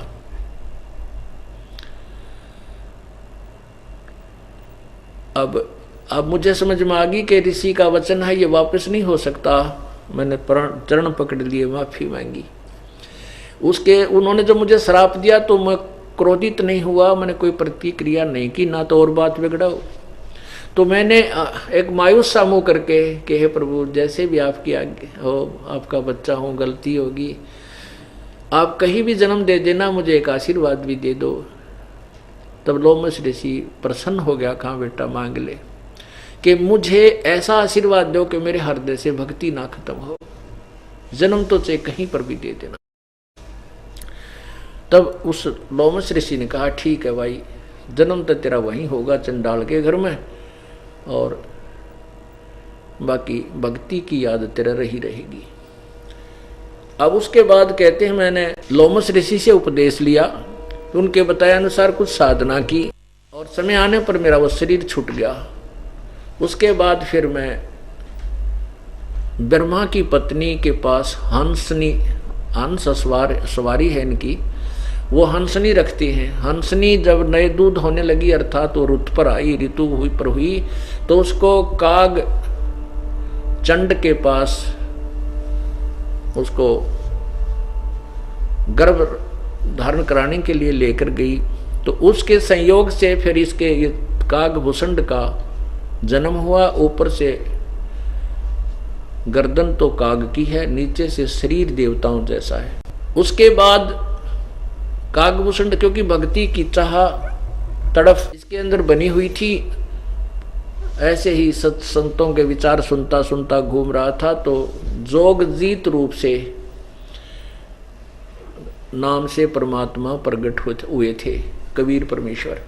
उन्होंने जब उनका सत्संग सुना, काकभूषण ने लगातार कई दिनों तक फिर उनके चरणों में शीश रख दिया, प्रभु ऐसा ज्ञान मैंने आज तक कहीं नहीं सुना। इस सब ये पूरे 9 खंड के अंदर मैं भ्रमण कर चुका हूँ, मेरी जिज्ञासा अभी तक समाप्त नहीं हुई थी, भक्ति अवश्य कर रहा था। तो तब काकभूषण को परमात्मा ने उपदेश दिया, उस भक्ति के कारण उसको देव पद प्राप्त है। अब आपको परमात्मा की जो कथा सुनाई जा रही है उसको गरीबदास जी की वाणी से भी आपको सुनाते हैं, क्योंकि यजुर्वेद अध्याय नंबर 40 के और मंत्र नंबर 13 में लिखा है कि कोई तो जिसने अक्षर ज्ञान है उसको विद्वान कह देते हैं, और जिसको अक्षर ज्ञान नहीं है उसको अविद्वान कहते हैं। ये विद्वान और अविद्वान की परिभाषा भी वो तत्वदर्शी संत ही बताएगा, उन्हीं से सुनो। अब देखिएगा यजुर्वेद अध्याय नंबर 40 का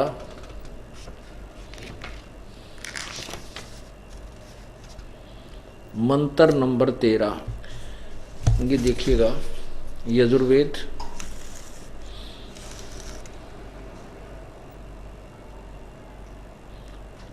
और ये महर्षि दानंद सरस्वती द्वारा अनुवादित है। और ये कहाँ से प्रकाशक है? सार्वदेशी कार्य प्रतिनिधि सभा 2/5 महर्षि दानंद भवन, रामलीला मैदान, नई दिल्ली 2। इसमें क्या है ये देखिएगा। पहले हमने अपनी संस्कृत देखनी है, क्योंकि इनको तो पता था ही नहीं, तो गुड़ का गोबर कर गए, अड़ंग सड़ंग मिला के उसको अनुवाद नहीं करके गए, बिल्कुल बेकार कर दिया। अब इसमें देखना, ये है 44वां अध्याय, 44वां माने 40वां, और यहाँ इसका 13वां श्लोक है, 7वां मंत्र, ये 13वां। इसमें संस्कृत देखो, इन्होंने अनुवाद किया है, हे मनुष्यों, जो विद्वान लोग हमारे लिए विचक्षरे व्याख्या पूर्वक कहते थे, ये देखो, विद्याया पूर्वोक्त विद्या का और अन्य ही कार्य का फल आहु कहते थे। अविद्याया पूर्व मंत्र से प्रतिपादन की अविद्या का अन्य फल कहते हैं। इस प्रकार उन धीराणाम, आत्मज्ञानी विद्वानों, धीराणाम माने तत्वदर्शी, उन तत्वदर्शी विद्वानों से उस वचन को हम लोग सुनते थे, ऐसा जानो। अब इसका कोई अर्थ बना? इनका कोई सेंटेंस भी नहीं बना। इसका अर्थ है कि जो अशिक्षित हैं उनको तो अविद्वान कहते हैं, और शिक्षा जो अक्षर ज्ञान है जिसको, उसको विद्वान कहते हैं। कहते ये यथार्थ ज्ञान भी उन विद्वानों से सुनो जो तत्वदर्शी संत हैं। कहने का भाव ये है कि वो संत ही बताएगा कौन विद्वान है, कौन विद्वान है, उसकी परिभाषा भी वही बताए। अब आपके समक्ष वही सिद्ध करना चाहता ये दास कि परमात्मा कबीर जी को ये अज्ञानी ऋषि और संत अविद्वान कहा करते कि वो के जाने जुलाहा है। कई पंडितों के पास, जैसे ऋषि दानंद ने सत्यार प्रकाश उल्लास 11 में लिखा है कि कबीर अनपढ़ था, अशिक्षित था, वो विद्या पढ़ने के लिए कई ब्राह्मणों के पास गया, उन्होंने उसको नहीं पढ़ाया, तो आप पर तंबूरे लेकर गान लग गया। उसने जो कुछ भी शब्द बनाए वो उसके चेले, उसके जाल में कुछ जुल्हाए आदि नीच व्यक्ति फंस गए। इस तरह की भाषा तो भगवान के लिए दयानंद जी ने प्रयोग कर रखी है। अब आपको दिखाते हैं कि वो कल आपने ऋग्वेद मंडल नंबर 9 के सूक्त 96 मंत्र 16 से लेकर 18 तक में स्पष्ट हो गया कि वो कबीर परमात्मा है। और वो कबीर परमात्मा अपनी महिमा कबीर वाणी के द्वारा, कबीर गिरह के द्वारा, कबीर वाणी के द्वारा उच्चारण करके, आवाज करके, गरजता हुआ गरज के आवाज करके सुनाता है। और वो होता परमात्मा ही है। और अपनी महिमा को लोकोक्तियों के माध्यम से सुनाने के कारण, कविताओं के माध्यम से सुनाने के कारण उसको कवि की उपाधि भी दी जाती है, प्रसिद्ध कवि की उपाधि भी दी जाती है। लेकिन वो होता है परमात्मा ही। अब क्या बताते हैं? बूझ गरुड़ भूषण बियाना, मोसे कहो भेद विधि नाना। वचन सुशील दृष्ट अनुरागा, देवता की देह द्वार मुख कागा। कलंगी 3 शीस 30 साजय, शब्द कुलाहल हरख निवाजय। मधुकर बैन सुनत हो शांति, कहो भूषणिया की उत्पाती। मधुकर बैन विलास बहो, सुख सागर आनंद। तावा सुरत लगाई, ये सुनत कटे सब फंद।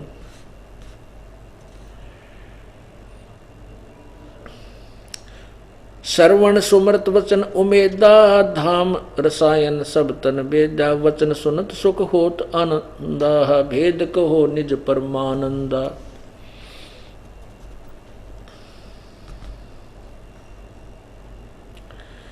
परम भेद कहो बहु भांति, मिटे हमारे मन की काती। कौन देश को नगर निदाना, कहो भसंड आधि परवाना। कौन पिता को जननी जाम्या, कौन कुली कौन वंश बखाना।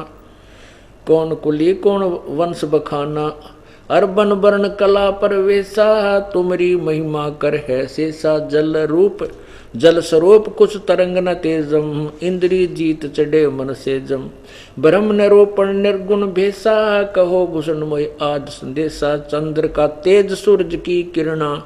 जासे अधिका तुमरा वर्णा, कौन कलागत रूप स्वरूपा। तिमर मिठ उजियारा धूपा। सुनो भूषण तुम अकल अनुपा, भेद कहो परमानंद जू का। कहे भूषण तुम सुनो खगेसा, तो से भेद कहूँ परवेशा। अब देखो, गरीबदास साहेब परमात्मा कबीर जी से परिचित होने के उपरांत, परमात्मा से संपर्क होने के उपरांत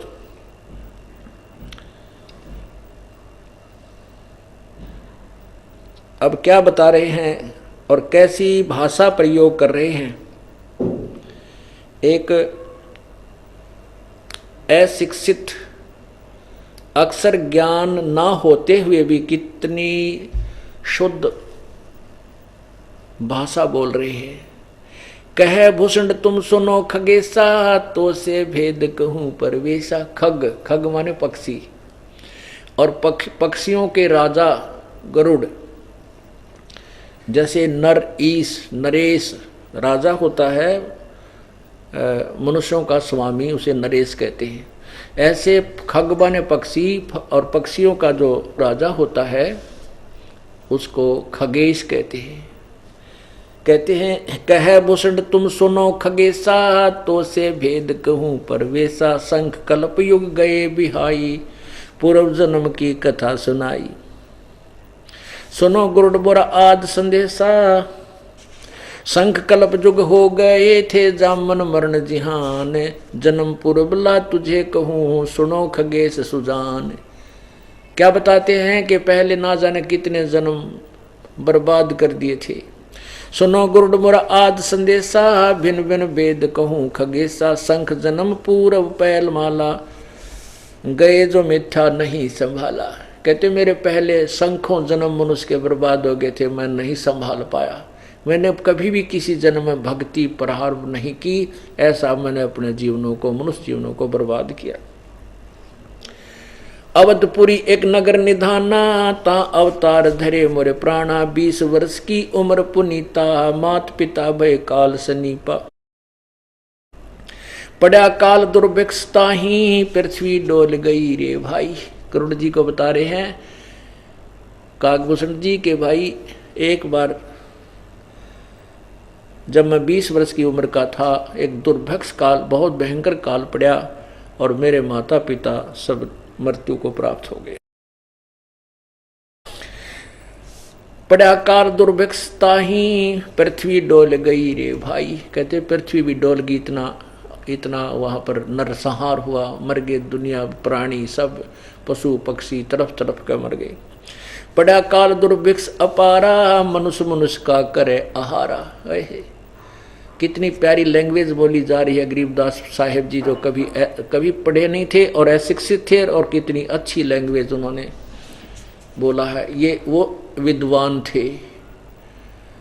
एक अक्षर एक कोई भाषा विशेष के जानकार होने से विद्वान नहीं होता। जैसे कोई संस्कृत जानता है तो उसको अंग्रेजी नहीं आती, वो किसा विद्वान, उसने फारसी नहीं आती, पंजाबी नहीं आती।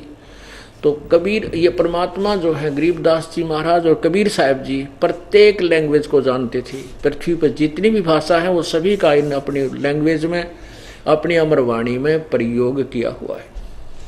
तो इससे सिद्ध है कि ये विद्वान थे। पड़ा काल दुर्भिक्ष अपारा मनुष्य मनुष्य का करे आहारा। अन्न का नाही आहार प्राणी ही, पड़ा काल दुर्भिक्ष अमानी अवधपुरी हम तजी खगेसा, ताहि समय गए मालू देसा।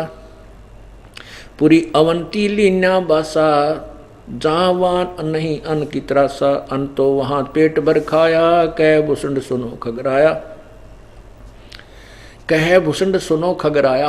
है राय माने भी स्वामी, जैसे राय साहब कहा करे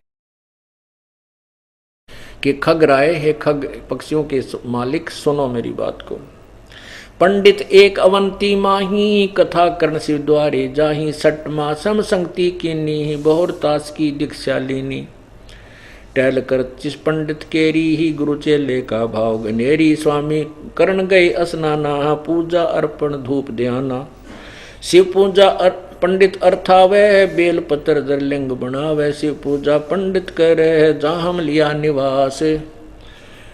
गुरु दीक्षा मन में करी ही, मिटी खगेश पियास।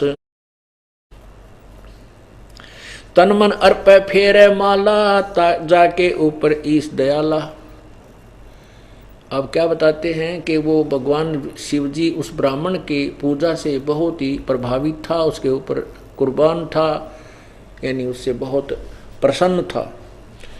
पूजा करण दिवालय आए, जहाँ हम बैठे दर्शन पाए।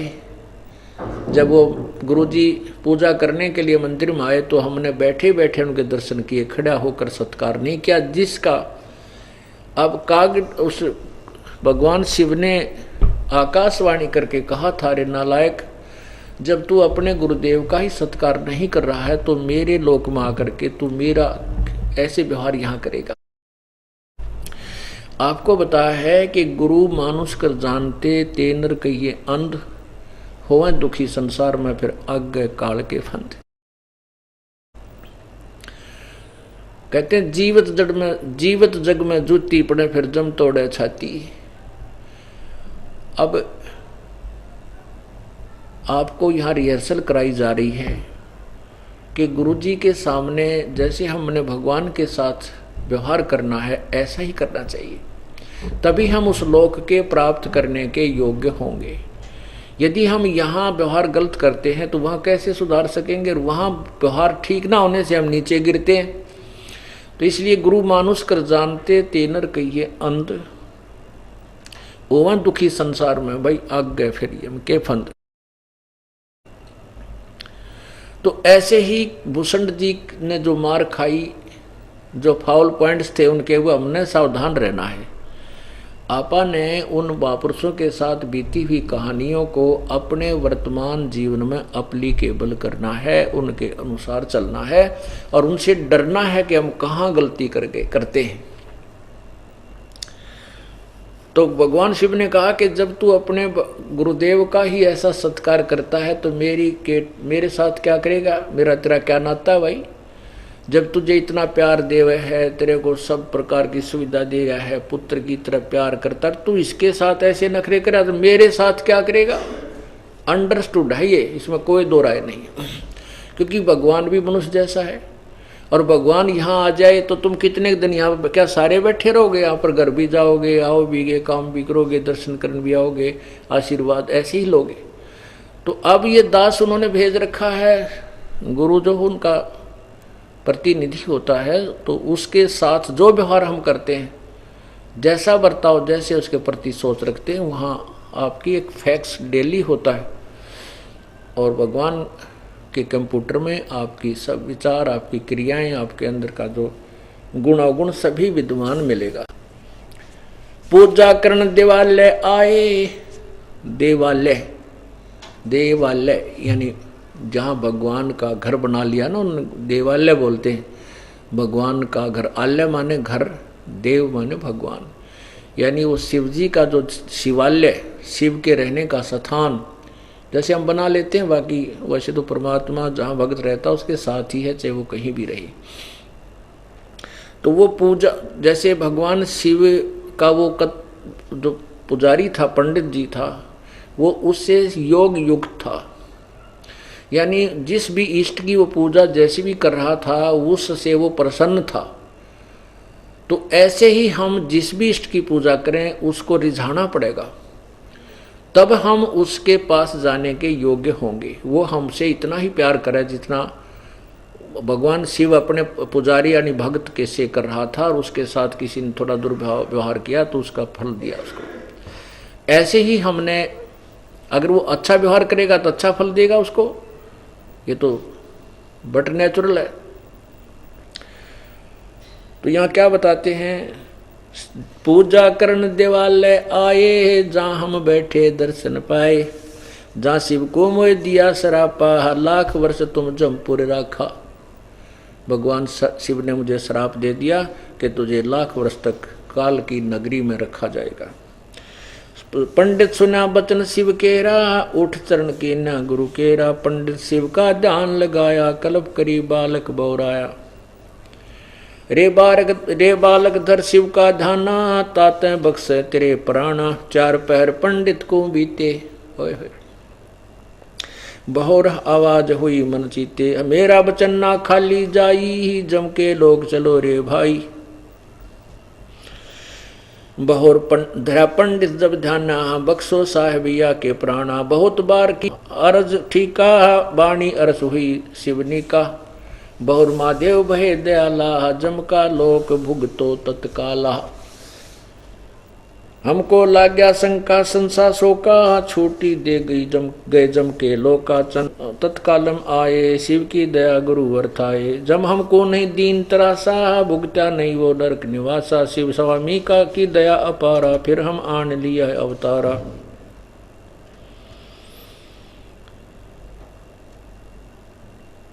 जन्म धरे तत्काल जब छूट गई मम दे। शिव गुरु शिव साहेब दया से हो गए निरसंदेह। जोग ध्यान और नाम नरेसा, जब तब करनी मिटी अंदेशा। प्राणायाम किया परिणामा, स्वर्गपुरी को चले विमाना। लोमस ऋषि जहाँ कथा कराई, जहाँ हम प्रसंग पूछा जाई। सरगुण कथा होत तिस बारी, हम तो निर्गुण के अधिकारी। सरगुण अर्थ हमो गौराहो, लोमस ऋषि प्रसंग सरगुण अर्थ हमो गौराया। लोमस ऋषि प्रसंग बतलाया, बहुर संबोध किया तिस बेरा। संवाद बार कहते हैं, बहुर संबोध, बार बार संवाद किया मैंने उस ऋषि तय। बहुर संबोध किया तिस बेरा, बैठा जाए निकट हमनेरा। सरगुण कथा बिना क्या गावे, निर्गुण पद नजरों नहीं आवे। जदवा बोले काग सुंडा, दर्शा अद्भुत रूप अखंडा। सरगुण सकल नाश हो जाई, निर्गुण सदा रहो लो लाई। लोम श्री प्रसंग विस्तारी, सुनो गरुड़ आदि कथा हमारी। बहुर किया सरगुण प्रसंगा, शिव की जटा रहे जो गंगा। तप करके भागी रथ लाए, तिहु लोक कीर्ति दर्शाए। अब लोमस ऋषि जी कथा सुना रहे थे सरगुण और निर्गुण की। क्या बता रहे कि जैसे भगवान शिव की जटा कुंडली डैम में ये गंगा थी, और वहाँ से तप करा भागीरथ ने, फिर वरदान पाया तो वो स्मृत लोक में प्रकट की। तो जब यहाँ नहीं थी हमारे लिए तो निर्गुण थी, यूजलेस थी, उसका कोई लाभ हमें नहीं था, कोई गुण हमें मिल नहीं रहा था। तो वो सरगुण, वो वहाँ पे सरगुण थी और यहाँ प्रकट हुई तब सरगुण ही हमें नहीं उपलब्ध हो रही थी, वो निर्गुण थी। कैसे शिव की जटा रहे जो गंगा, बहुर किया सरगुण प्रसंगा, शिव की जटा रहे जो गंगा, तप करके भागीरथ लाए, तीहू लोग कीर्ति दर्शाए, गुप्त वस्तु प्रगट दिखलाई, निर्गुण सरगुण समझो भाई। उसके बाद ये तो आपके परमात्मा की अमर कथा सुनाई है, अमर वाणी सुनाई है। तो अब जो प्रसंग चल रहा था कि दो प्रकार से मानव शरीर प्राप्त होता है। आपका सौभाग्य है कि आपको किसी ना किसी जन्म में ये राम नाम की कलम चढ़ी है आपके, और अब वो इतनी प्रबल होगी है कि आपके इतने पुण्य बन गए हैं कि परमात्मा ने आपको वो यथार्थ ज्ञान भी बता ही दिया। क्योंकि सकल पदार्थ है जगमाही और कर्महीन नर पावत नाही। अब यहाँ एक ऐसी व्यवस्था है इस सतलोक आश्रम बरवाला और करोथा में इस दास को दी है प्रभु ने, एक ऐसी विधि हमें मिल गई है कि जो हम कर्महीन हैं तो हम कर्म युक्त भी हो सकते हैं। चाहे कितना ही कर्महीन प्राणी है, वो कर्महीन क्यों है? क्योंकि उसने पुण्य करने की विधि, धर्म करने की विधि, नाम जाप की कोई विधि ठीक ना मिली, इसलिए वो कर्महीन हो गया। गुरु बिन काहू न पाया ज्ञाना, जो थोथा बुछड़े किसाना, गुरु बिन वेद पढ़े जो प्राणी, समझे न सार रहे अज्ञानी। ये सभी अज्ञानी ऋषि मैं ऋषि डले डोए गए, शास्त्र भी साधना करके सिद्धियां प्राप्त करके अपना भी जन्म खोए गए, और साथ में अनुयायियों को भी अपनी सिद्धियों से रिझाते रहे, अपना भी जीवन व्यर्थ कर गए, और ये भी भोली आत्मा कंगाल बना दी। अब जो कितना कर्महीन प्राणी है उसको आप परमात्मा की गुण सुनाना शुरू करोगे, रिश्तेदार है, भाई है, बहन है, या कोई और मित्र है, सहेली है, तो उसको जब आप कथा सुनाओगे भगवान की, तो कुछ घंटा, आध घंटा, 20 मिनट, जितने भी ये पुण्य कथा सुनेगा, परमात्मा की जो महिमा सुनेगा, तो उसको उस ज्ञान यज्ञ का फल मिलना शुरू हो जाएगा। अब आपके पास कोई रिश्तेदार आता है, मित्र आता है, क्योंकि पुरानी मंडली तो चक्कर काटेगी जब आप नाम ले लोगे, आप सब बुराई छोड़ दोगे, गुटी लानी है, साथी भी आया करेंगे, और भी सिनेमा देखने जाया करते हुए भी, ताश खेलनी है भी, है ओका पाड़ भी, चौगर तो चक्कर काटेंगे आपके, दारू गुटी पीनी है भी। तो अब उनसे पीछा छुटाने का एक ही तरीका है, 5-4 मिनट तक औपचारिक बातें होती हैं, 10 मिनट गणत गणी, उसके बाद फिर और ही कथाएं शुरू होती हैं। कोई अपने डिंग मारता है, कोई किसी की सुनाता है, कोई अपने बेटे की कथा सुना होगा, कोई नो मेरी बेटी इतनी सुखी है, या हमारा भैंस इतना दूर, क्या कहने लग जाएंगे। तो उनकी 2-4 बातें सुनकर फिर अपनी सुनाना शुरू कर दे भगवान की कथा। वो हम वहाँ सत्संग में जाते हैं, मैंने तो एक ऐसा अनमोल ज्ञान सुना है, ऐसा कभी नहीं सुना था, ऐसे ऐसे। तो उससे 2 लाभ होंगे। यदि आपका मित्र है और आपका उद्धार उसका कराना चाहते हो, तो आपका मित्र है। अपने मित्र का या भाई का, बहन का, रिश्तेदार का आप उपकार अवश्य करना चाहोगे, चाहिए भी। तो उसका उपकार इसी में है कि वो कथा सुने भगवान की और इस मार्ग को ग्रहण करे, अन्यथा वो आपके नहीं और वो आप उसके नहीं। आप मित्र नहीं हो उसके, यदि आपको कथा, आप उसको अपने मार्ग पर नहीं लगा रहे हो, आप भाई नहीं हो, आप बहन नहीं हो, आप पति नहीं, आप पत्नी नहीं, तो उसको कोशिश करे ये कथा सुनाने शुरू कर दे। अब आपको ये भी पता होगा कि तुलसी पिछले पाप ते हरिचर्चा ना भावे। कबीर परमात्मा कहते हैं, कबीर पिछले पाप से हरिचर्चा ना भावे, कह ऊँग कह उठ चले ना और बात चलावे। अब उसका तो स्वभाव है, ये तो होगी प्रतिक्रिया कि परमात्मा की वाणी है कि या तो वो परमात्मा की कथा शुरू होते ही कदम लग जाएगा।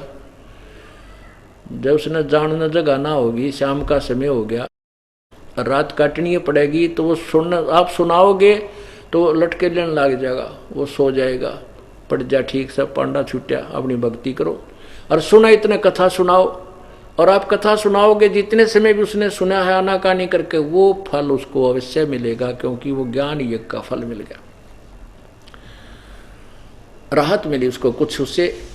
उसके बाद अगर वो कोई नहीं सुनना चाहता, मान ले दिन में आ गया, पता है कि 2 घंटे मगज चाटेगा, तो उसको कथा सुनाना शुरू कर दो कि अब के उस दिन सत्संग है, आप जरूर चलिए, मैं आपको लेने आऊँगा। तो वो या तो आपकी कथा सुनेगा ना उठ कर चला जाएगा। दो तरीके हैं, या तो क्योंकि आपके घर पर रहोगे वो इधर उधर की बात चलाओगा, फिर आप घुमा फिरा के वही परमात्मा की चर्चा महिमा शुरू कर दोगे। तो वो या तो वो सुनेगा और नहीं उठ कर चला जागा तो चला जा, कोई बात नहीं, आपको भक्ति का समय मिल गया। अन्यों क्या ना नहीं जा सकता, जा तो मैं भक्ति करूँगा, अच्छा नहीं लगता, शिष्टाचार नहीं है। तो इससे ये ऑल आउट है, ये परमात्मा की चर्चा वो भक्तिहीन मच्छरों के लिए ऑल आउट है, जो आपको बाधक है। इसकी चर्चा सुनते वो खे दे ही जाएंगे, कति टैर बाजता दिखेगा उनका, तो वो जाने दे। और फिर उनके घर पहुंच जाए, कभी कभी रिश्तेदार है, मित्र है, वहां पहुंच के वहां सुनाने की चेष्टा करे। इस प्रकार उसके कर्म बनाए जा सकते हैं। फिर यहाँ आएगा, परमात्मा के लिए आएगा, चर्चा सुनेगा, कोई पुण्य दान बनेगा, और ना तो देखा देखी करेगा। तो उससे फिर ये उसकी भक्ति प्रारंभ हो जाएगी।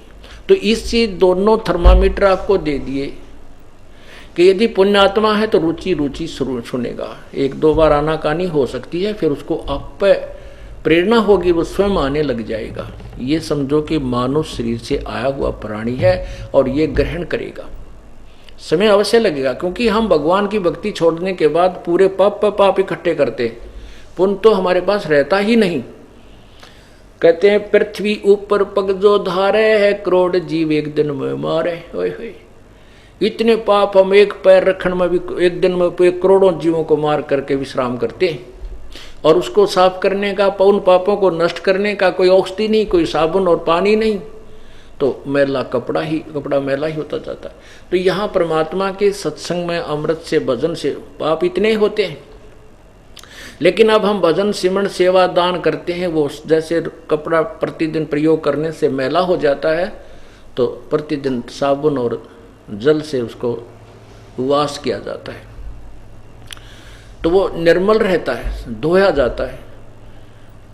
और जो बिल्कुल साबुन पानी का प्रयोग ना करते, उनके कपड़े देखना कैसे हो जाते हैं। तो ऐसे ही हमारा अंतःकरण, हमारे जो सूक्ष्म रूप के अंदर जो हमारा शरीर है, वो हमारी आत्मा इतनी मलिन हो चुकी है, तो उसको साफ होने में समय लगेगा।